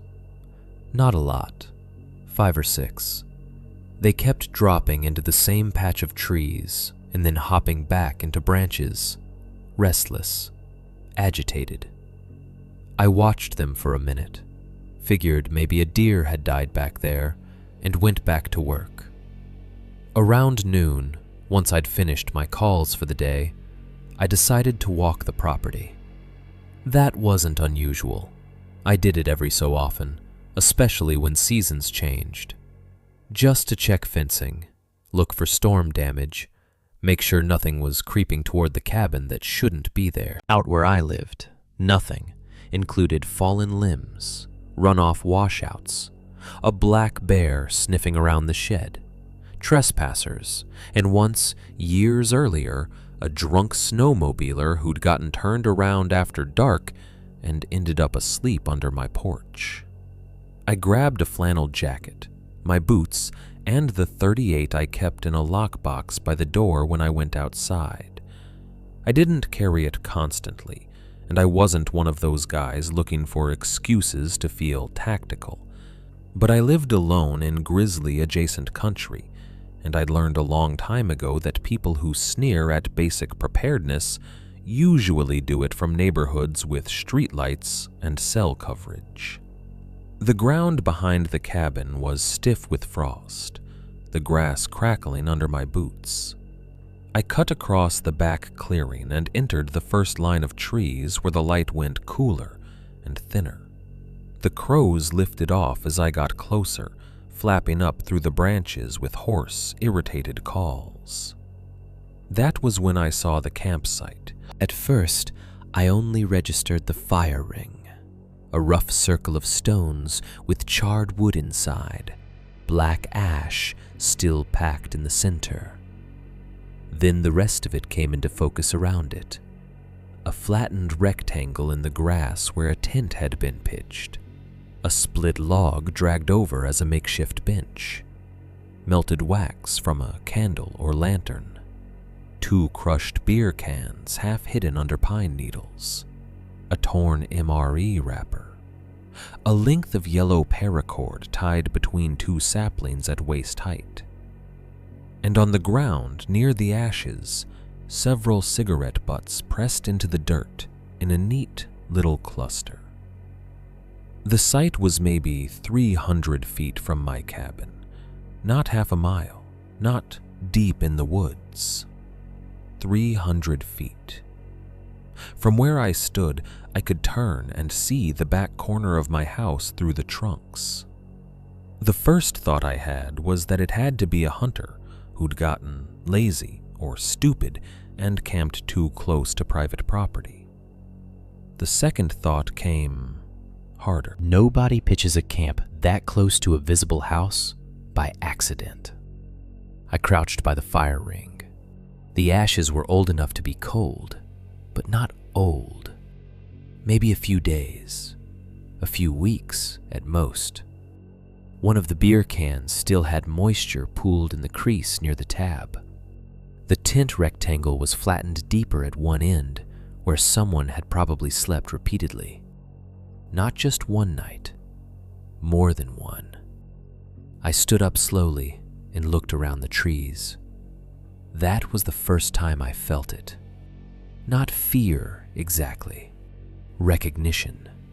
The ugly awareness that another person had been close enough to observe me without my permission, and I had no idea for how long.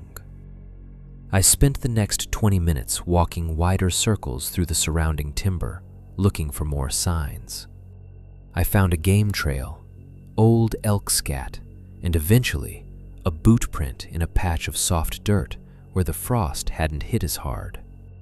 Men's boot, lug sole, maybe size 11. Heading not away from the camp, toward my house. I followed it for maybe 30 yards before losing it in leaf litter. The practical thing would have been to head inside, call the county sheriff's office, and report a trespasser campsite on the property. I considered it, really did. But the more I thought about what I actually had, the weaker it sounded. A fire ring, trash, signs someone had camped, not signs they were still there.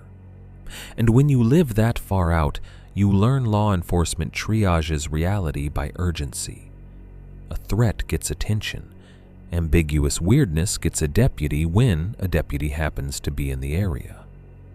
So I documented it instead. I took photos from different angles, including one showing my cabin visible in the background through the trees. Then I kicked apart the fire ring, scattered the half-burned wood, packed the trash into an old feed sack I found in the shed, and told myself that would be enough of a message to whoever had been using the spot. You were seen. Move on. That evening, the weather rolled in just like the radio had promised. Wind through the trees, light sleet rattling the windows.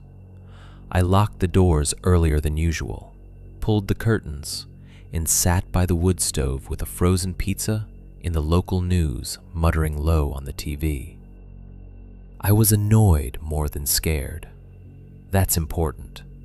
People always rewrite their own feelings afterward to make the danger seem obvious from the beginning. It wasn't. At that point, I thought I had a trespasser problem. Maybe a drifter, maybe a hunter cutting corners. Bad enough, but still explainable. Before bed, I checked the back clearing with a flashlight from the porch. Nothing. No glow between the trees, no motion, no sound except the wind. I slept fine. The next 2 days were normal enough to make me question whether I'd worked myself up over nothing. I hauled a load of scrap lumber to the county transfer site, stopped for gas, bought coffee at the Sinclair in town, and mentioned the campsite to a guy I knew at the hardware store named Ron. Retired game warden, one of those men who looks like he's carved from weather and old denim. He asked how close the site was. When I told him, his face changed. That close to the house? Yeah. You report it? Not yet. He didn't like that answer. Maybe it's some idiot hunter, maybe not, but you don't camp in a man's shadow unless you want him to know you're there, or you don't care if he does. That line stayed with me. On the third night, I saw the fire. It was a Saturday, colder than the previous few days, still and clear after sunset. I'd had 2 bourbons on the back porch, bundled in a coat, just listening to the woods settle into dark. The moon hadn't risen yet, so most of the clearing was a soft black shape beyond the reach of my porch light. Then, between the trees behind the cabin, a small orange glow appeared. It flickered once, disappeared, then came back stronger. A campfire. Same spot, or close enough to it. I stood up immediately. There's a version of this story where I do the flawless, smart thing. Go inside, call the sheriff, barricade the doors, and wait. I didn't do that. I wish I had. But the decision I made wasn't movie stupidity either. It was the kind of bad but understandable decision a man makes on his own property when he's tired of being watched. I wanted whoever was out there gone, and I still believed on some level that human confrontation plus a visible firearm would solve the problem. So I went inside, grabbed the flashlight and my revolver, chambered it, slipped on gloves, and headed toward the fire. I did not run in shouting. I moved carefully, keeping the beam low and off most of the time so I wouldn't blind myself. The glow pulsed ahead between trunks. By the time I got close enough to smell smoke, I'd already started feeling that something was wrong.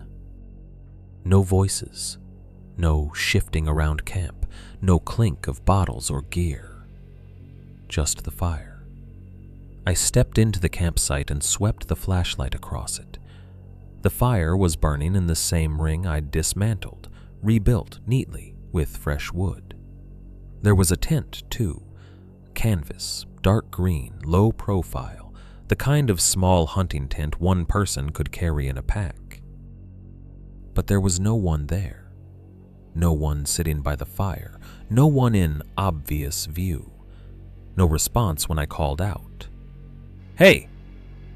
Only the crackle of sap in the flames. I circled once, gun low but ready, light cutting through the trees. The tent flap was half zipped. A bedroll was visible inside. A dent in the sleeping pad said someone had been there recently, maybe moments ago. My chest tightened.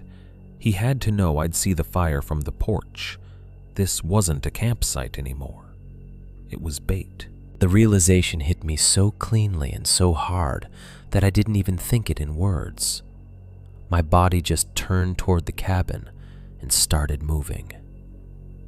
I came out of the trees at a run and saw immediately that my front door was wide open.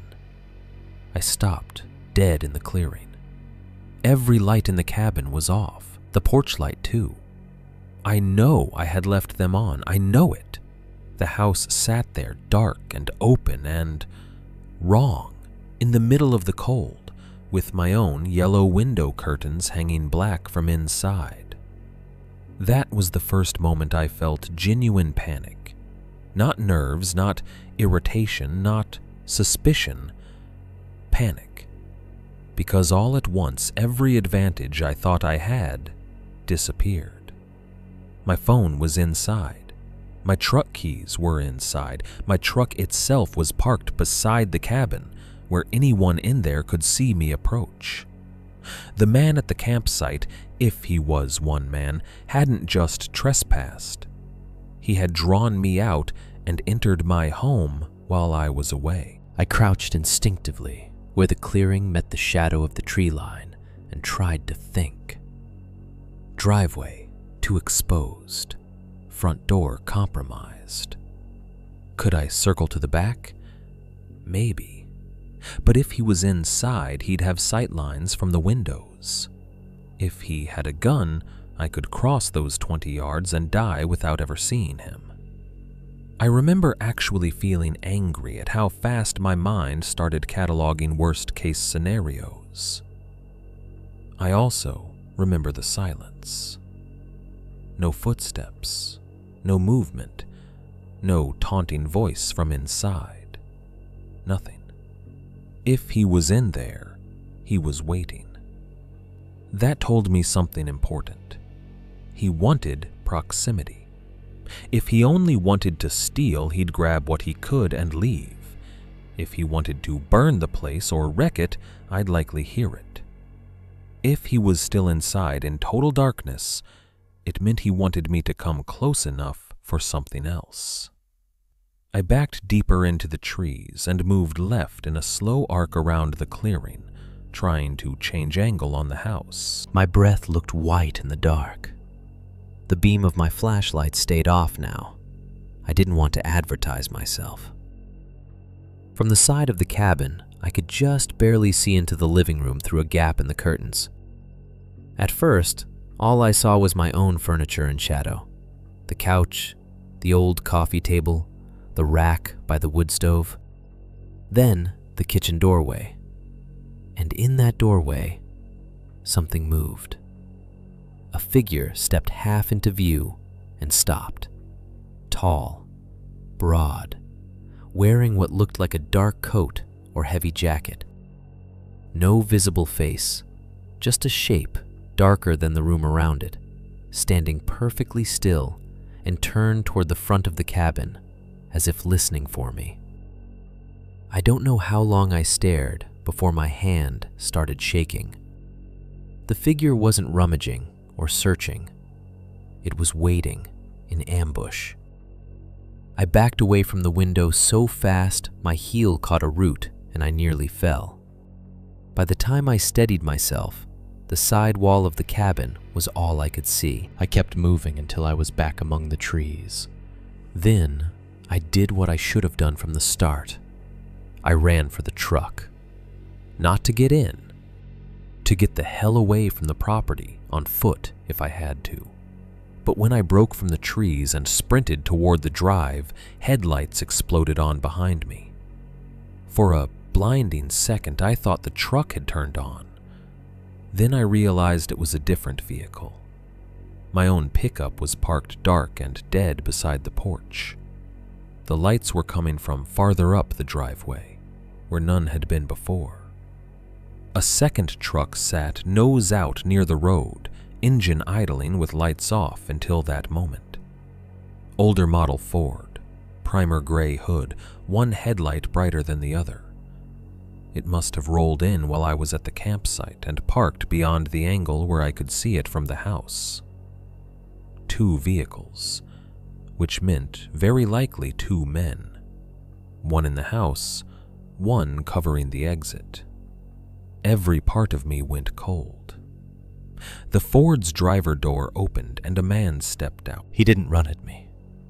He just leaned against the open door and said, in a normal, almost friendly tone, "You're making this harder than it needs to be." I changed direction instantly and went right, cutting wide behind my woodshed instead of toward the truck.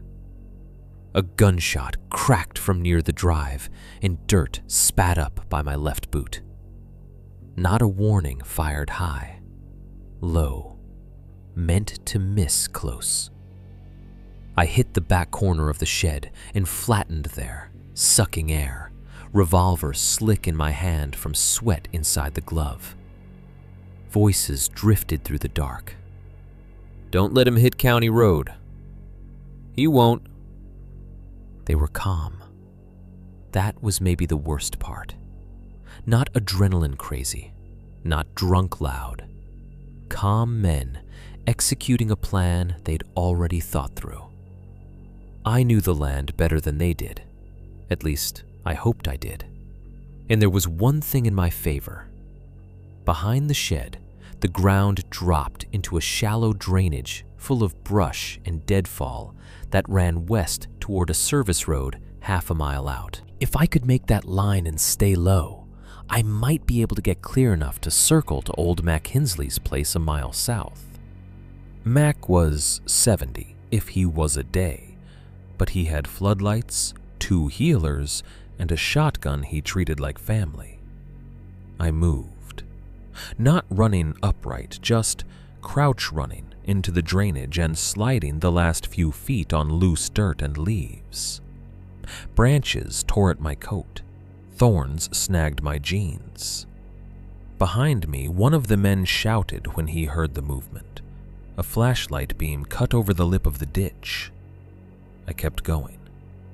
The drainage stank of wet leaves and old mud. Fallen branches snapped under me no matter how careful I tried to be.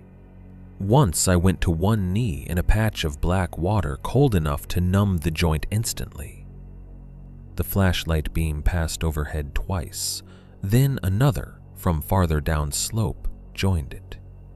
They split up. I knew then I was in real trouble. You hear stories about people getting hunted in the woods, and some part of your brain thinks there has to be dramatic music or ragged breathing or cinematic chaos. The truth is uglier and more procedural. Sound travels weird. Your own body becomes a liability. Every branch you touch tells on you. Every decision narrows options you don't get back. I reached a bend in the drainage where an uprooted cottonwood created a kind of natural hide, with its root ball half exposed and tangled in dirt. I slid behind it and finally let myself listen. Nothing for maybe 10 seconds. Then, from the slope above me, a dry voice said, "He's headed west." The second man answered from somewhere closer than I wanted. "He knows the low ground. Then we pin him there."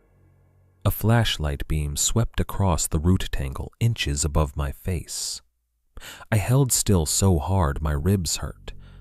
The light moved on. Then there was another sound, one that made no sense for a second. A whistle. Single sharp note, rising at the end. Not for communication between the two men, at least not only that. It sounded more like someone calling the dog. I waited. At first, nothing happened. Then, from somewhere back toward the cabin, came an answering noise. Not a bark, a harsh, wet cough choke that turned into something almost human and then stopped. I had no framework for that sound. Fear tried to name it animal. Logic kept rejecting the names. I started moving again before I could think too much about it. The drainage narrowed and thickened with brush. I used both hands to push through willow stems and deadfall, gun tucked against my chest. The moon had risen behind clouds enough to silver the upper branches. Somewhere to my right, boots slid down dirt. Someone was descending into the drainage after me. Then something hit me from the left, not full force, a glancing collision, but enough to spin me sideways into the bank. I fired reflexively. The shot deafened me in that enclosed little ditch. Dirt burst from the wall. A shape crashed through brush and vanished downslope with a frantic thrashing sound. Animal, I thought at first. Then I smelled it. Rot.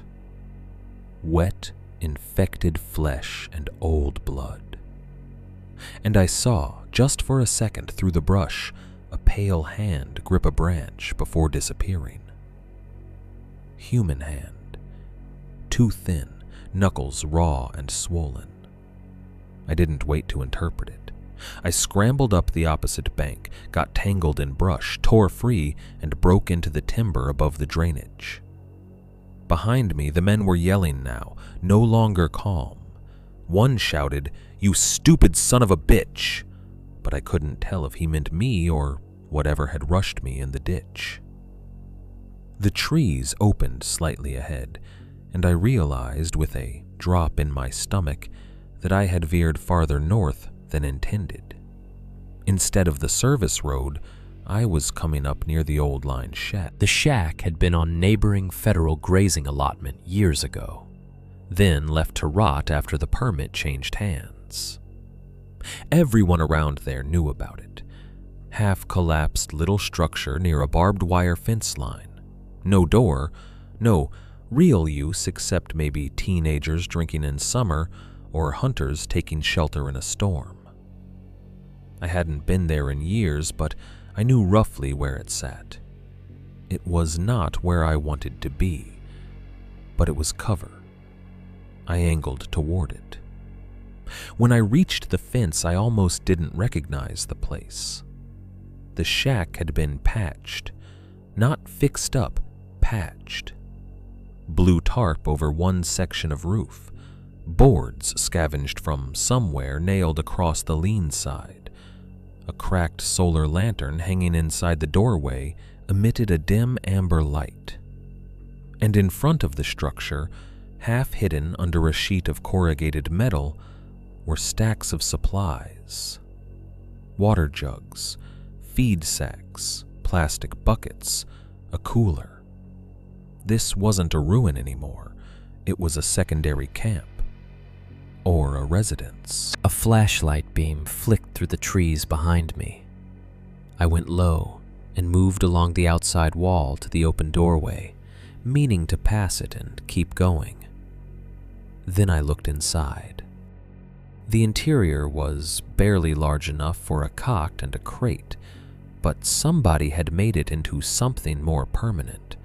Blankets layered thick over the cot, hunting magazines, empty food tins, a propane camp stove, a 5-gallon bucket with a toilet seat clipped onto it, a milk crate full of tools and cheap motel soaps and batteries. Hanging from nails in the wall were things that had no reason to be there. A woman's red scarf, a child's sneaker, filthy and weathered, 3 sets of keys on assorted rings. And on the dirt floor beneath the cot, half visible in the lantern light, lay a human skull. Not clean white museum bone, yellowed, stained, with scraps of leathery dark tissue still clinging near the jaw hinge and tufts of brittle hair stuck to the back. I recoiled so hard I hit the wall. The skull rolled slightly and tapped against a beer bottle. That tiny sound was enough. From behind the shack, someone said softly, "There you are." I spun. One of the men stepped around the corner 6 yards away. Now I saw him clearly for the first time. Mid-40s, maybe. Long, dark beard going gray at the chin. Thick, insulated jacket. Camo cap. Revolver in one hand, flashlight in the other. Not wild-eyed, not crazed. Focused. Like a man doing work. He lifted the gun just enough to make the point. "Set yours down." I aimed back but didn't fire, partly because he already had angle and steadiness on me, partly because in the same instant I heard movement behind him in the trees. The other man. And maybe something else. He must have read something on my face because he glanced sideways. That was when I shot. I missed center mass by a lot, hit him high in the shoulder or collar instead. He spun and dropped the flashlight. The beam wheeled wildly through the dirt and brush. I turned to run and slammed directly into someone coming around the opposite corner. The second man was bigger. Heavy frame, shaved head under a wool cap, beard short and red. We hit hard enough to knock the wind out of me. My revolver went off into the dark. Then we were on the ground in the dirt and frost, him trying to pin my gun wrist and me driving my thumb toward his eye, because at that distance, every civilized thought leaves you. He bit me. Not metaphorically, actually bit into the base of my hand between thumb and wrist through the glove, hard enough to crush skin. I screamed and kneed him in the groin. He grunted, lost pressure, and I tore free, leaving the gun behind because he had hold of it. I ran blind into the trees. No flashlight now, no clear direction, just raw black timber and the knowledge that if I slowed, I was dead. Behind me, the men shouted to each other, one voice ragged with pain. Then the whistle came again, closer, and that answering cough-choke thing moved through the woods fast, on a line that didn't sound fully upright. I don't know how long I ran. Long enough for my lungs to start locking up. Long enough that blood from my bitten hand made my gloves slick and cold. Long enough that when I finally saw open ground ahead, I nearly sobbed with relief. County Road 6. A miserable strip of washboard gravel and frozen ruts, but a road all the same. And coming along it, headlights. I stumbled out, waving both arms. The vehicle braked so hard it fishtailed sideways in the gravel. An old ranch truck, white, with a dented stock rack and a pair of orange permit flags flapping off the back. The driver's door flew open, and a man climbed out yelling, "What the hell?" It was Mac Hensley, of all people. Gray mustache, insulated overalls, pump shotgun in hand, because in ranch country, a man will sometimes exit his truck already armed if a bleeding neighbor erupts out of the woods after dark. "Mac," I said, or tried to. It came out more like a choke. "They're trying to kill me." He didn't ask stupid questions. He shoved me toward the passenger side and turned, leveling the shotgun toward the tree line. Two figures emerged briefly between the trunks, and then stopped when they saw the truck, the lights, the gun. Mac shouted, "You boys take one more step and I'll stack you where you stand." They vanished back into the dark. For 3 seconds, nobody moved. Then, from deeper in the woods, that other thing made its noise again. Mac's face changed. Not confusion, recognition. He fired 1 round into the trees. The blast rolled off the timber and echoed down the road. "Get in," he snapped. I got in. Mac backed the truck so hard it nearly tipped me sideways, then threw it into gear and drove straight to his place. As soon as we hit his yard, his dogs went ballistic. Floodlights snapped on. His wife June came out in slippers and a robe, saw me bleeding, and immediately turned into the kind of practical human being that saves other people's lives by refusing to waste time on panic. Sheriff's Department got called. So did EMS. I gave my statement at Mac's kitchen table, with gauze wrapped around my hand and a deputy taking notes while June kept trying to force coffee into me and then realizing every time she offered it that my hands were shaking too badly to hold a mug. Deputy Collins was first on scene. Younger guy, square shoulders, serious, trying very hard to sound calm. 2 more units came later, then state wildlife because I mentioned the animal not animal thing in the drainage and nobody knew what category to put that in. They searched my property that night, with spotlights and dogs. The camp behind my house was abandoned by then. So was the line shack. But abandoned doesn't mean empty. At the campsite, they found the rebuilt fire, the tent, food wrappers, and a cigarette butt with fresh saliva. Near my front door, they found boot prints and pry marks along the frame, where someone had tested the lock before simply waiting for me to approach. In the driveway, they found tire tracks from the older Ford, and eventually tracked them to a stolen truck ditched 10 miles away down an oil service spur. Inside my house, they found evidence the men had been there longer than I realized. Cabinet doors opened. My bedroom closet searched. A drawer in the bathroom pulled out and left slightly crooked. And in the living room, on the floor beside the couch where I usually sat at night, a damp impression in the rug, as if someone had crouched there for a while in soaked clothing. Waiting. The line shack was worse. I had to go with deputies the next day to identify property boundaries and confirm what was and wasn't mine. Dawn made everything uglier, not better.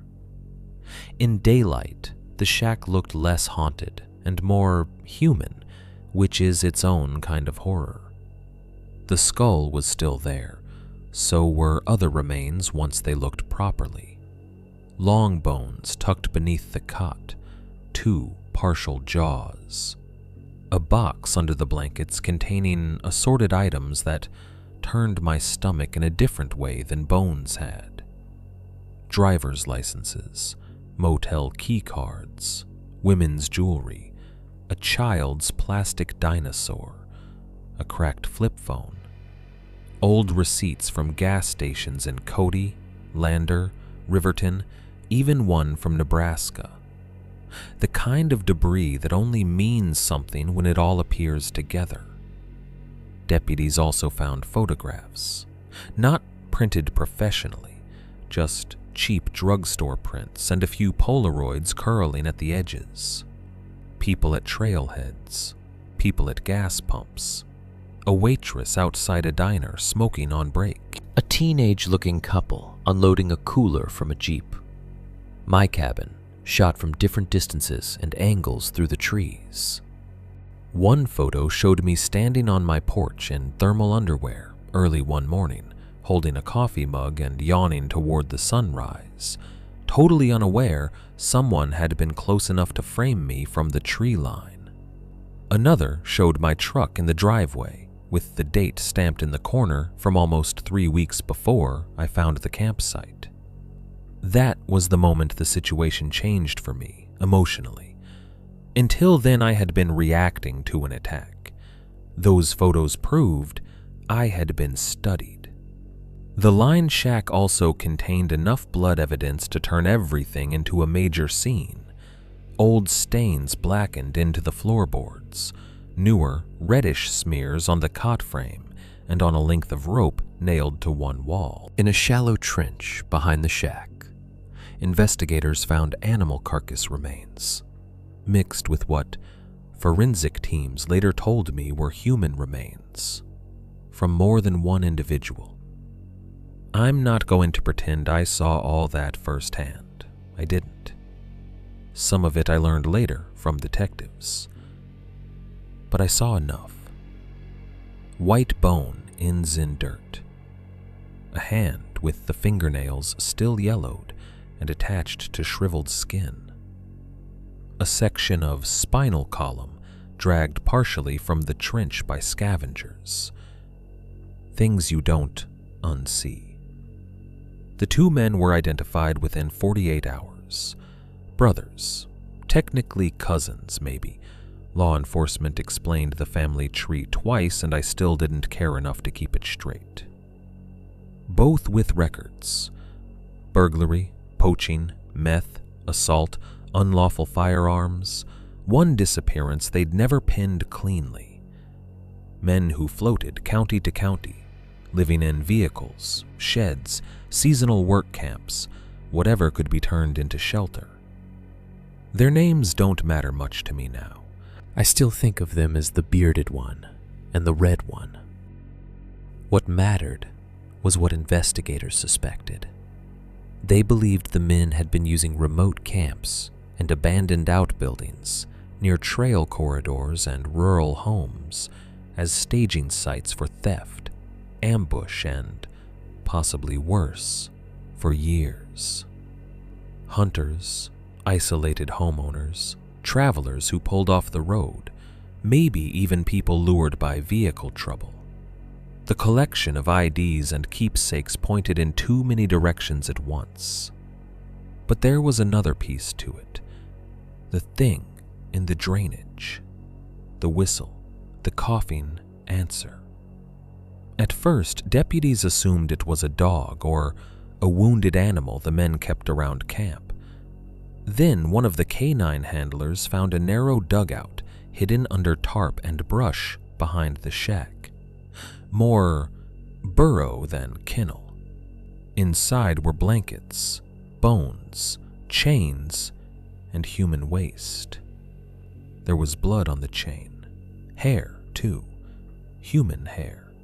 And one length of leather collar, modified with buckles cut from a backpack strap. They didn't say much about that part officially.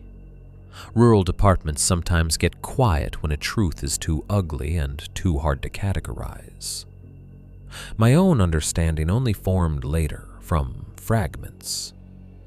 Months before what happened to me, a transient woman had disappeared outside Thermopolis. Then a seasonal worker out of a trail maintenance crew went missing near the forest boundary west of town. Neither case got much traction at first because both involved people who, in the cold language authorities use, had unstable circumstances. Not enough immediate pressure, not enough eyes.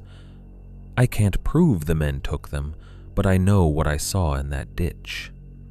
A pale hand, a human shoulder, maybe, something moving low and wrong at their command, and then, perhaps, no longer fully at their command.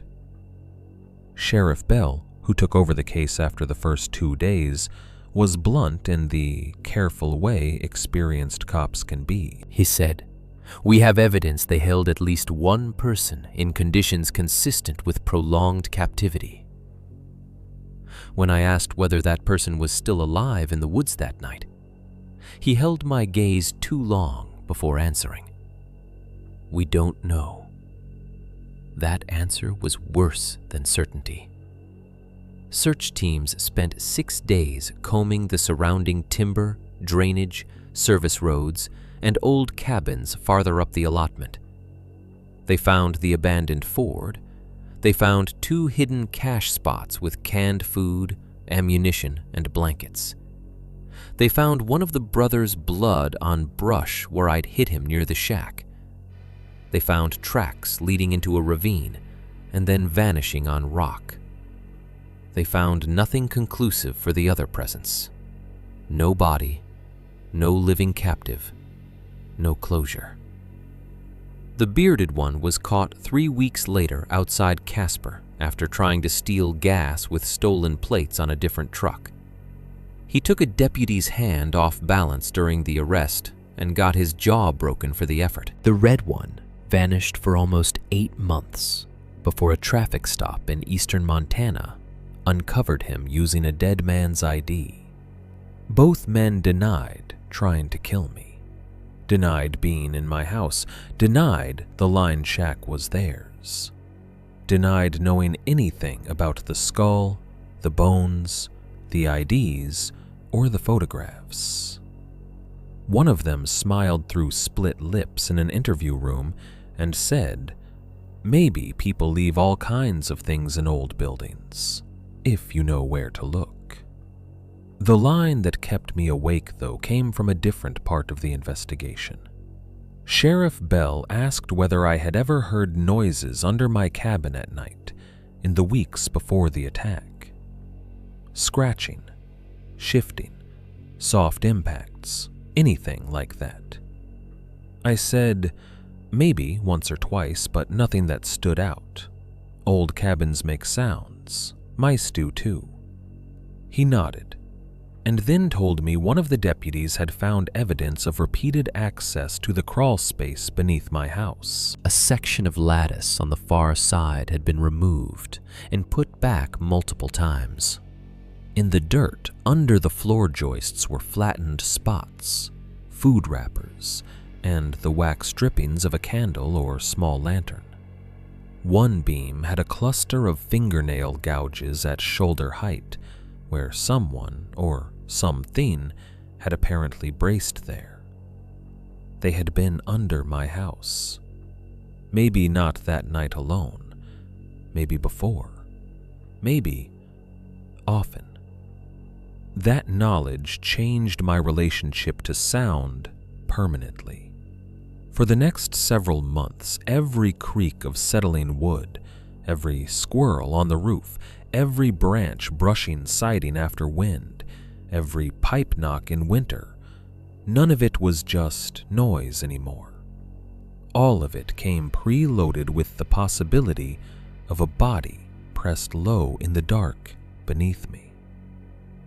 I moved out before Thanksgiving, not because the sheriff told me to, not because the cabin couldn't be secured. Deputies helped me install better floodlights, reinforced locks, even trail cameras around the property. Mac and Ron both offered to check in. Rationally, maybe I could have stayed, but that place was done with me. Movers packed what I couldn't haul myself. The rest I loaded into a U-Haul and took to a rental house outside Lander, where I spent the first month sleeping with the TV on and the bedroom light burning in the hall. The bite wound on my hand got infected and left a crescent scar I still have between thumb and wrist. My revolver was recovered near the shack, with one round spent and blood on the grip that wasn't mine. The criminal cases dragged. They always do. There were forensic delays, motions, county transfers, federal interest because some of the sites crossed public land. All the usual machinery of a system slower than trauma. A prosecutor called me twice for testimony prep and once to warn me that defense attorneys might try to frame me as a paranoid rural homeowner who escalated a trespass situation into gun violence. That part didn't surprise me. Monsters don't stop being manipulative just because they wear jail uniforms. What did surprise me was how incomplete the official story remained, even after indictments. There were homicides they could not yet tie to the men conclusively. Property found at the shack linked to persons never reported missing. biological evidence from the dugout and the drainage that suggested prolonged human habitation, but not a clear identity. And always, that unanswered question of whether there had been a captive in the woods the night I ran. About a year later, I thought I was getting better. That's usually when the next thing happens. I was living in Lander by then, in a modest place near the edge of town. Neighbors across the street, porch light from next door spilling into my driveway, a grocery store 5 minutes away, safety through density. That had been the idea. One rainy night in early November, almost exactly a year after the campsite, I woke around 2:10 a.m. to a noise I couldn't place. Not loud, just wrong. A soft metallic clink from outside, followed by a wet dragging sound. I lay there frozen, staring into the dark.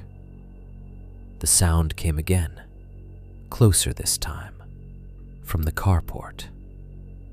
I did not leap out of bed like an idiot. I stayed still, listened, and then reached slowly for the pistol in my nightstand. Different gun, different house, same pulse in my throat. I eased to the window and pulled the blind aside half an inch. Rain silvered the driveway. At first I saw nothing. Then the motion light clicked on.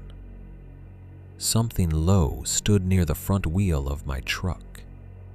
Not a dog, too narrow through the shoulders, too human in the shape of the back. It was crouched, with one hand on the wet concrete and one pressed to the side of the tire, as if steadying itself. The head lifted into the light. Patchy hair, pale face, one eye reflecting wrong. My whole body locked. It stayed there only a second or two before moving out of the light and into the dark beyond the carport with an uneven, scraping gait. I didn't go outside. I didn't call out. I called 911 and waited with the gun in both hands until officers arrived. They found no one. But under the passenger side of my truck, placed carefully against the wheel, was an object wrapped in wet feed sack cloth and tied with yellow paracord. Inside was a deer jaw, fresh enough that tissue still clung to it, and looped through the teeth was my old house key, the one from the Wyoming cabin. I had never recovered it after moving. That was the point where whatever distance I'd built between past and present collapsed completely. Someone had followed me, or something had. Police took the object. Evidence went nowhere, no useful prints. Rain ruined what tracks might have existed. My old cabin key could have been taken during the attack, during the move, from the house, from under the house. Too many opportunities, too many gaps. That's how terror survives scrutiny. It doesn't need an impossible explanation. It only needs enough possible ones that none of them feel safe. I sold the Wyoming cabin that spring, at a loss, to a man from Cody who wanted a hunting place and didn't ask many questions beyond what had to be disclosed legally. I told him more than I was required to. He bought it anyway. Some people hear danger and translate it as discount. A few times since then, I've thought about driving back out there, just to prove to myself the land is only land again. Trees, wind, old mistakes, nothing mystical. Maybe even to walk the property line in daylight and see the place where the campsite had been, until it becomes just dirt in memory. But I never do, because I know two things now that I didn't know before. The first is that predatory men can turn any remote place into a trap if they have patience and enough darkness to work with. The second is worse. Sometimes what they keep in those places does not stay neatly inside the role they intended for it. I still hear that coughing whistle answer sound in dreams. Sometimes in the dream I'm back in the drainage and it hits me from the side again, only this time I manage to see the face before I wake. It's not animal, not fully. It's the face of someone starved down to angles, skin cracked, lips split, eyes bright with the kind of fear that turned feral long before help arrived. A person weaponized by captivity and then left loose in the woods when everything went bad. And sometimes, on the worst nights, the dream changes. In that version, I don't find the campsite first. I find the crawl space under my house. I'm on my hands and knees in mud and old insulation, shining a flashlight ahead between the joists. I see food wrappers, wax strippings, dirty blankets. I see scratch marks in the wood. Then the beam lands on a pair of eyes, reflecting at the far end. Not attacking, not moving. Just watching me. The way I now understand I had probably been watched for weeks, waiting to see whether I recognized that by the time I discovered the sign of it, it had already been much, much closer than I wanted to believe.